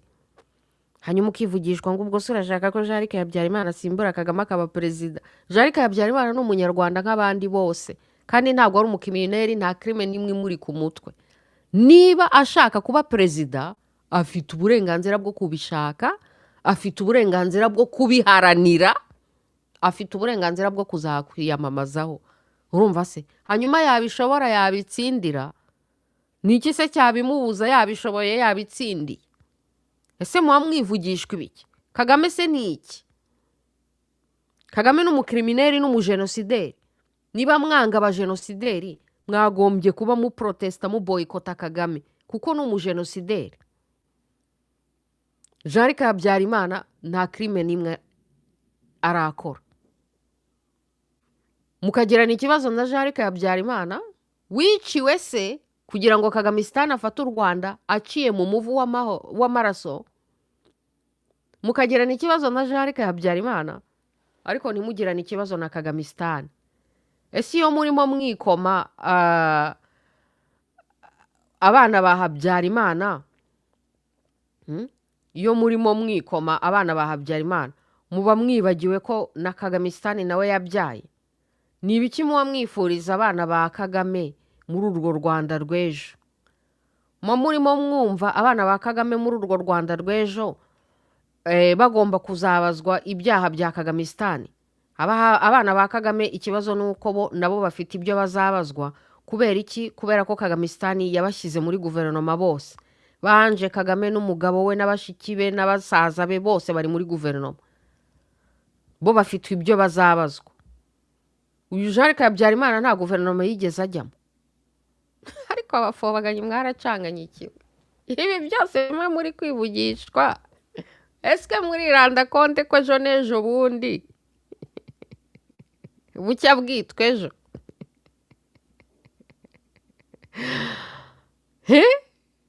ibyo mwivugishwa ku bana ba Habyarimana, kandi Habyarimana niwe muntu wa mbere wapfuye muri jenoside. Habyarimana niwe wagombaga gupfa kugira ngo jenoside ibe. Mutamurega jenoside kuko yapfuye jenoside itaratangira. Mwebwe ubwanyu muvuga ko jenoside yatangiye roseti. Rotranti inkotanyi zikandikira UN ziyibwira ngo ntinatabare. Ni Jean Habyarimana wandikiye UN ayibuza gutabara. Hanyuma mwarangiza ngo bra bra bra. Muranyica cyane nge. Daniela Monarina Jean Habyarimana uramushinja iki cyatuma ataba president? Arya ngo muvuka n'imbuto. Ibyo byo kuvuka n'imbuto nabyo narabisobanuye mu gitabo cyanjye. Nta muntu utavuka n'imbuto. Twese dufite don, impano, imbuto twavukanye. Ariko iyo mbuto tugomba kuyihinga, tukayihingamo kugira ngo tuzayisarure. Ahubwo buri wese amenye imbuto yavukanye. Ayihinga yihingemo azasarure. Biriya by'abami bavuga ngo bavukanye imbuto. Narabibasobanuriye muri Imana y'isi. Rero nta kintu do special bakangisha abandi kuko buri wese afite imbuto yavukanye. Agomba kwihingamo akazasarura. Urumva se? Harry Shed arongeye ati muzaze musura u Rwanda mwirebere ko hari umuntu ukivuga iby'ubwoko. Ariko vraiment ngiye muransesa cyane iyo murimo munasaba abantu ngo bazajye gusura iwabo. Hari umwana usabwa kujya gusura iwabo, ko umwana yibwiriza akajya iwabo. Iyo umwana atajya iwabo nuko iwabo haba hari ikibazo. I Rwanda hari ikibazo. Niko wirengagije se ibyo twari turimo tubereka biri kwerekana ukuntu i Rwanda muba muri kurwanira ubusa, ukuntu badaso bari bande bari abacakara mu muhanda bari gufata abantu mu muhanda. Ni Ange Kagame bari gukurura mu muhanda kuriya uriya mugore wo mu Rwanda bari bandagaje bamukurura bururukana mu muhanda. Uriya ni Ange Kagame bari barimo bakurura. Ibi ntago byabereye muri urwo Rwanda murimo mutubwira ngo kagira ngo i Rwanda si iwacu, kagira ngo nta makuru tugira. Neza neza binyibukije ukuntu inkotanyi zigeze gushaka kungura. Sinzi n'umuntu wongeye gupostinga iyo poste aho nari nazitamaje ndi kwerekana ukuntu zashatse kungura, noneho zarangiza zabona ko nazangiye. Hashira imyaka zikajya kuri radio kunsebya no kuvuga ngo uri fake survivor kuko navuze ko inkotanyi zatwiciye n'interahamwe zatwiciye ko tutazabyemera. Iyo narratifu yo kuvuga uruhande rumwe gusa twavuze ko tutazabyemera. Ejo kuri Facebook mujye kubireba, inkotanyi zirimo zintumira zimbwira amamiliyoni zizanyishyura, zimbwira ko nzaza mu Rwanda nta kibazo, nzazenguruka, nzatembera, nzabonana n'abayobozi n'iki byose. Ibyo uri kwivugishwa hano ngo muzaze murebe, kababwira tutari ku bundi. Ibyo ni ibiki? Umuntu ujya iwabo, umuntu ujya gusura iwabo ari uko bamwishyuye, hari uko bamusabye ngo uzaze. Ibyo ni ibiki? Ngaho nawe mbwira. Beati hari nawe zakogeje mu bwonko, nubyibonera se? Reba nivo yabo yo gutekereza. Reba ukuntu agusubije hari ati ngewe mfite inshuti z'abahutu kandi ntacyo zibaye, turakundana twese. Dore reba ukuntu ibifobagane byivamo. Dore noneho ndumiwe.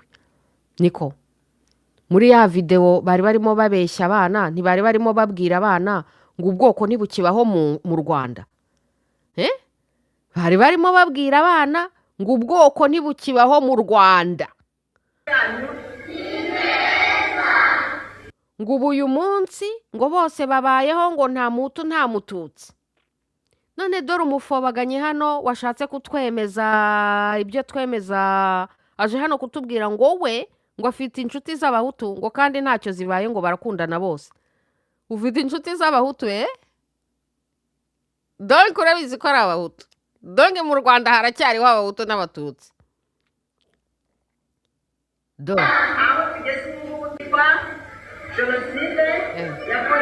Hatwumve rero ibinyoma babigisha mu ishuri, noneho tunarebe na reality tuje kutubwira hano.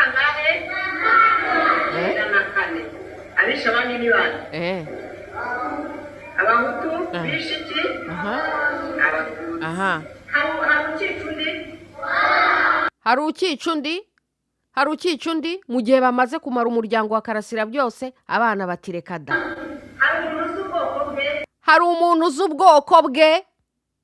Hari umuntu uzi ubwoko bwe. Turabafasha abafobaganye, turabafashe en flagrant délit. Turabafashe mu gihe muri kwigisha abana ngo hari umuntu uzi ubwoko bwe. Umufobaganye kare kose ibyo yatubwiye byose hano aje hano kutubwira ngo iki, ngo njye mfite inshuti z'abahutu kandi ntacyo zibaye, turakundana twese nye. Donc uzi ubwoko bwawe, wowe ntago uri umuhutu we, ariko ufite inshuti z'abahutu, uzi n'ubwoko bwabo bahutu, ariko ngo murakundana mwese, mubeshya ngo ubwoko ntiburiho, ngo bwose mwabaye abanyarwanda, mwigisha mu mashuri ngo hishwe abatutsi hisha abahutu, ngo uyu munsi twese turi abanyarwanda, ngo nta muntu uzi ubwoko bwe. Dore hari umuntu uzi ubwoko bwe aho tugeze ubu turi muri leta y'ubumwe fake umwe, fake reconciliation na za propagande zose bari kuvuga, uje kubitwereka ko mutubeshya. None wowe donc uzi ubwoko bw'izo nshuti yawe, urabizi ko ari abahutu, uzi n'ubwoko bwawe. Muri propaganda mwigisha abanyeshuri mukababwira ngo ubwoko bwavuyeho, nta muntu ukiza ubwoko bwe, nawe washatse kubitwemeza ariko wisubiyemo, wivuyemo ngo ufite inshuti z'abahutu. I rest my case, my people. CQFD, ce qu'il fallait démontrer. Voilà. Ni mwebwe muranabitwiyereke. CQFD mufobaganye. Batangira bavuga ngo nta bwoko tuzi ibiki n'ibiki, bikarangira batubwiye ngo dufite inshuti z'abahutu.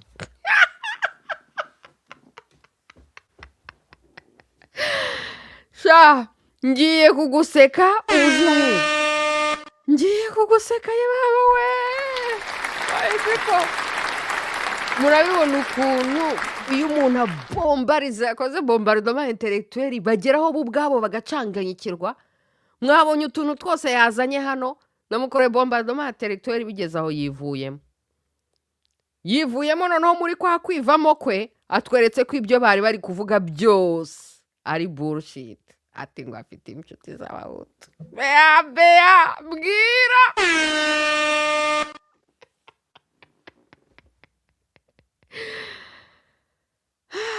Sha, ndagushimira cyane ko uje kutwihera ibiparu we, uje kutwihera ibiparu.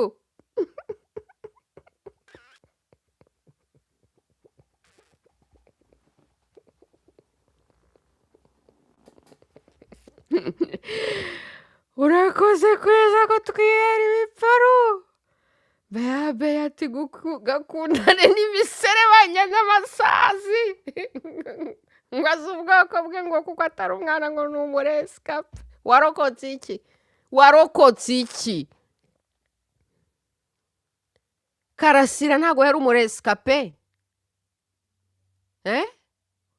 Icumu riracyabariho. Kagamistan arakica nabo baresikape. Ngo uri umuresikape, waresikape iki? Ko Kagamistan ikica kugeza uyu munsi umuryango wa Karasira ariwo turi kuvuga arawumaze. Hejuru yo kumumara umuryango wa Karasira barabaresikape, na murumuna wa Karasira washatse kuvuga, bashatse kumunigana ijambo, bashatse kumuniga. Byarangiza mwamwarwa, mwatsindwa intellectuellement, mugatangira mukarimanganya, mukavuga ubusa, mukabeshya ngo gutukana naho bizatugeza. Ninde wigeza tukana? Dore uko mwabaye. Ariko shaba fobaganye we.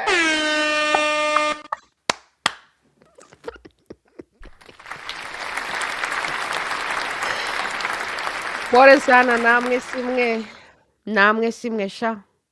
None se ko Kagamistan mutigishwa gutekereza, ko mwamize ibintu mu mutwe, ko mutemerewe kubaza ibibazo, ko muramutse mubaza ibibazo babica, ko kandi muri ibifobagane muri ibigwari uko ntago ari ibitutsi ni realite y'u Rwanda ni n'ibintu Kagamistan yabibwiriye.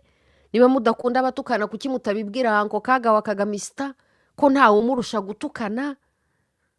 Nta soni. Ni nawe wabisi ibifobagane akababwira ko binababaza kuba umwe muri mwe, ko mutamubwiye muti intore barusha kwica, rekeraho gutukana, ariko mukaza hano kwivugishwa ngo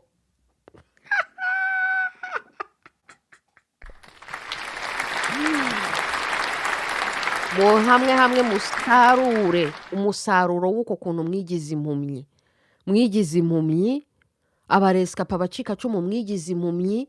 Karasira yari umucika cumu, umuryango we wose barawumaze, mwigize impumyi.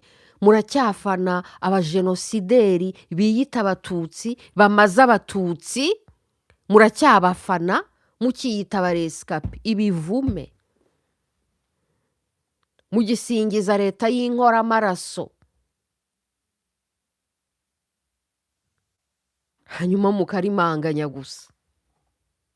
Umusaruro w'ubwo buhumyi mwibaye ubagereho. Ukora ikiza ukagisanga imbere, ukora ikibi ukagisanga imbere. Urwo Rwanda mwubakiye abana banyu aho bazaba ari abacakara badashobora kugira ikintu bavu, muzasarura. Ibibi byose mushyigikira, ingaruka mbi z'ibyo bibi ni mwebwe zizabanzirizaho. Ntimukagere rero munibwira ngo murahima twebwe. No, twebwe tubayeho muri freedom. Ni nayo mpamvu twabonye freedom tubayeho. Tuti kuki abanyarwanda bo babaho ari abacakara? Twe tubayeho muri freedom muri Canada. Kuki abakanadiya ari bo bagomba kubaho muri freedom? Kuki abanyarwanda ari bo bavukiye kubaho nk'abacakara? Tuti iyi freedom igomba kugera no ku banyarwanda. Ahasigaye turiyemeza tuti tuzabivuga byose, tugire na freedom of speech, nimushaka mutwice. Mwebwe rero muracyafobagana, muracyafite ubwoba bwo kuvuga ukuri no kumenya ukuri, hanyuma mukaza hano kwerekana ko mutanatekereza. Mwikojeje isoni na Kagamistan mufana. Kuko iyo muje hano murabaswa cyane, mukora nk'ibi ngibi mukoze, hanyuma mukababaswa mukitsinda mwebwe ubwanyu, muritsinze. Byerekana nyine ko Kagamistan yaranabasondetse no mu mashuri, kuko nta nubwo yabashije kubigisha ngo ibagire n'abahanga bajya muri débat intellectuel ngo bagire ikintu bazanira abandi. Kuko muza hano muri amaperoke gusa, mukiri gusubiramo bya bintu by'abana b'amashuri bababigishije ngo mufate mu mutwe. My people rero kuyavuga siko kuyamara. Mwakoze cyane kuza hano tukongera tukabiganiraho. Nakagaruka ndabashimira cyane abafasha UNI buri cyumweru, buri gihe, muri buri live. Ndabashimira cyane Symphorien Pombe, Bea Barayinonzi n'abandi bose, batuye Antoinette n'abandi menshi. Ndabashimira cyane. Imana igisubizaho mukora inshuro ubudashira, kandi Imana ikomeze ibamenye muri byose. My people, turi kumwe. Murakoze. Naho ubutaha. Bizu. Reka dukorotire show. Mwakoze my people.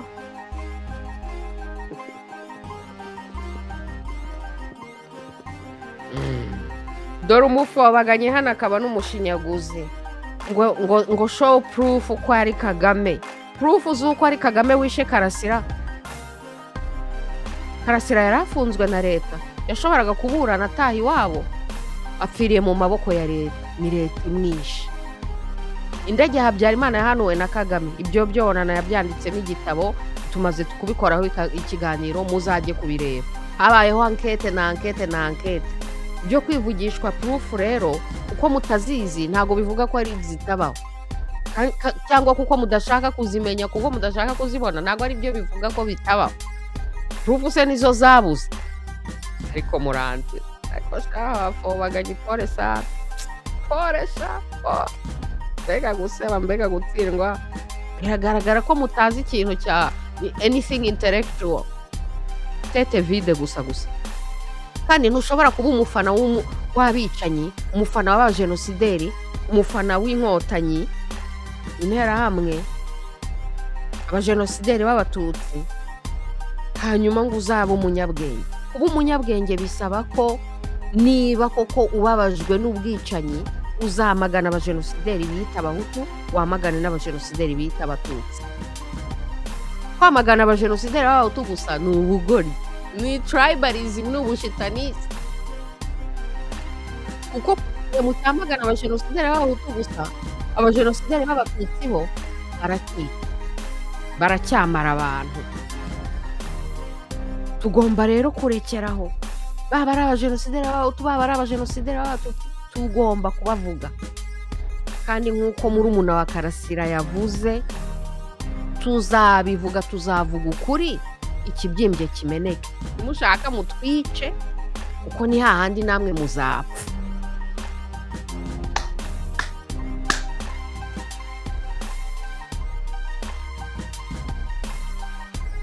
Yo, mwabonye akabrasere kanjye ko muri Kenya? Mwabonye se makaroni muri Kenya? Abafaransa sha bageze kuri Kenya.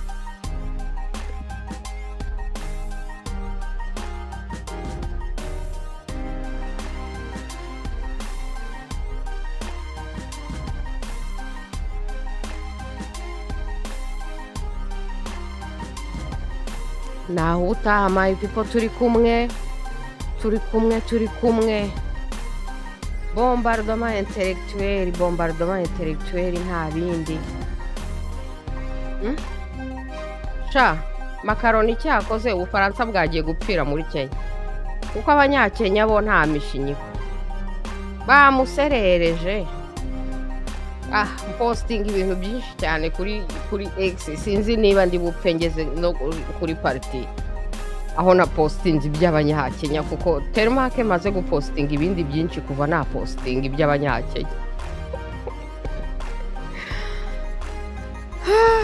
Weekend nziza my people. Weekend nziza, Imana ibamenye muri byose.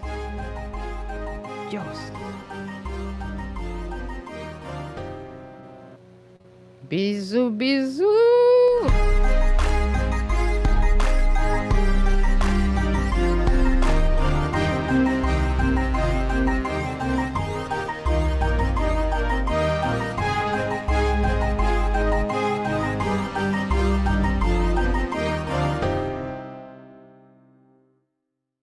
Bisous Béa. Non, la famille. Imana izatabara.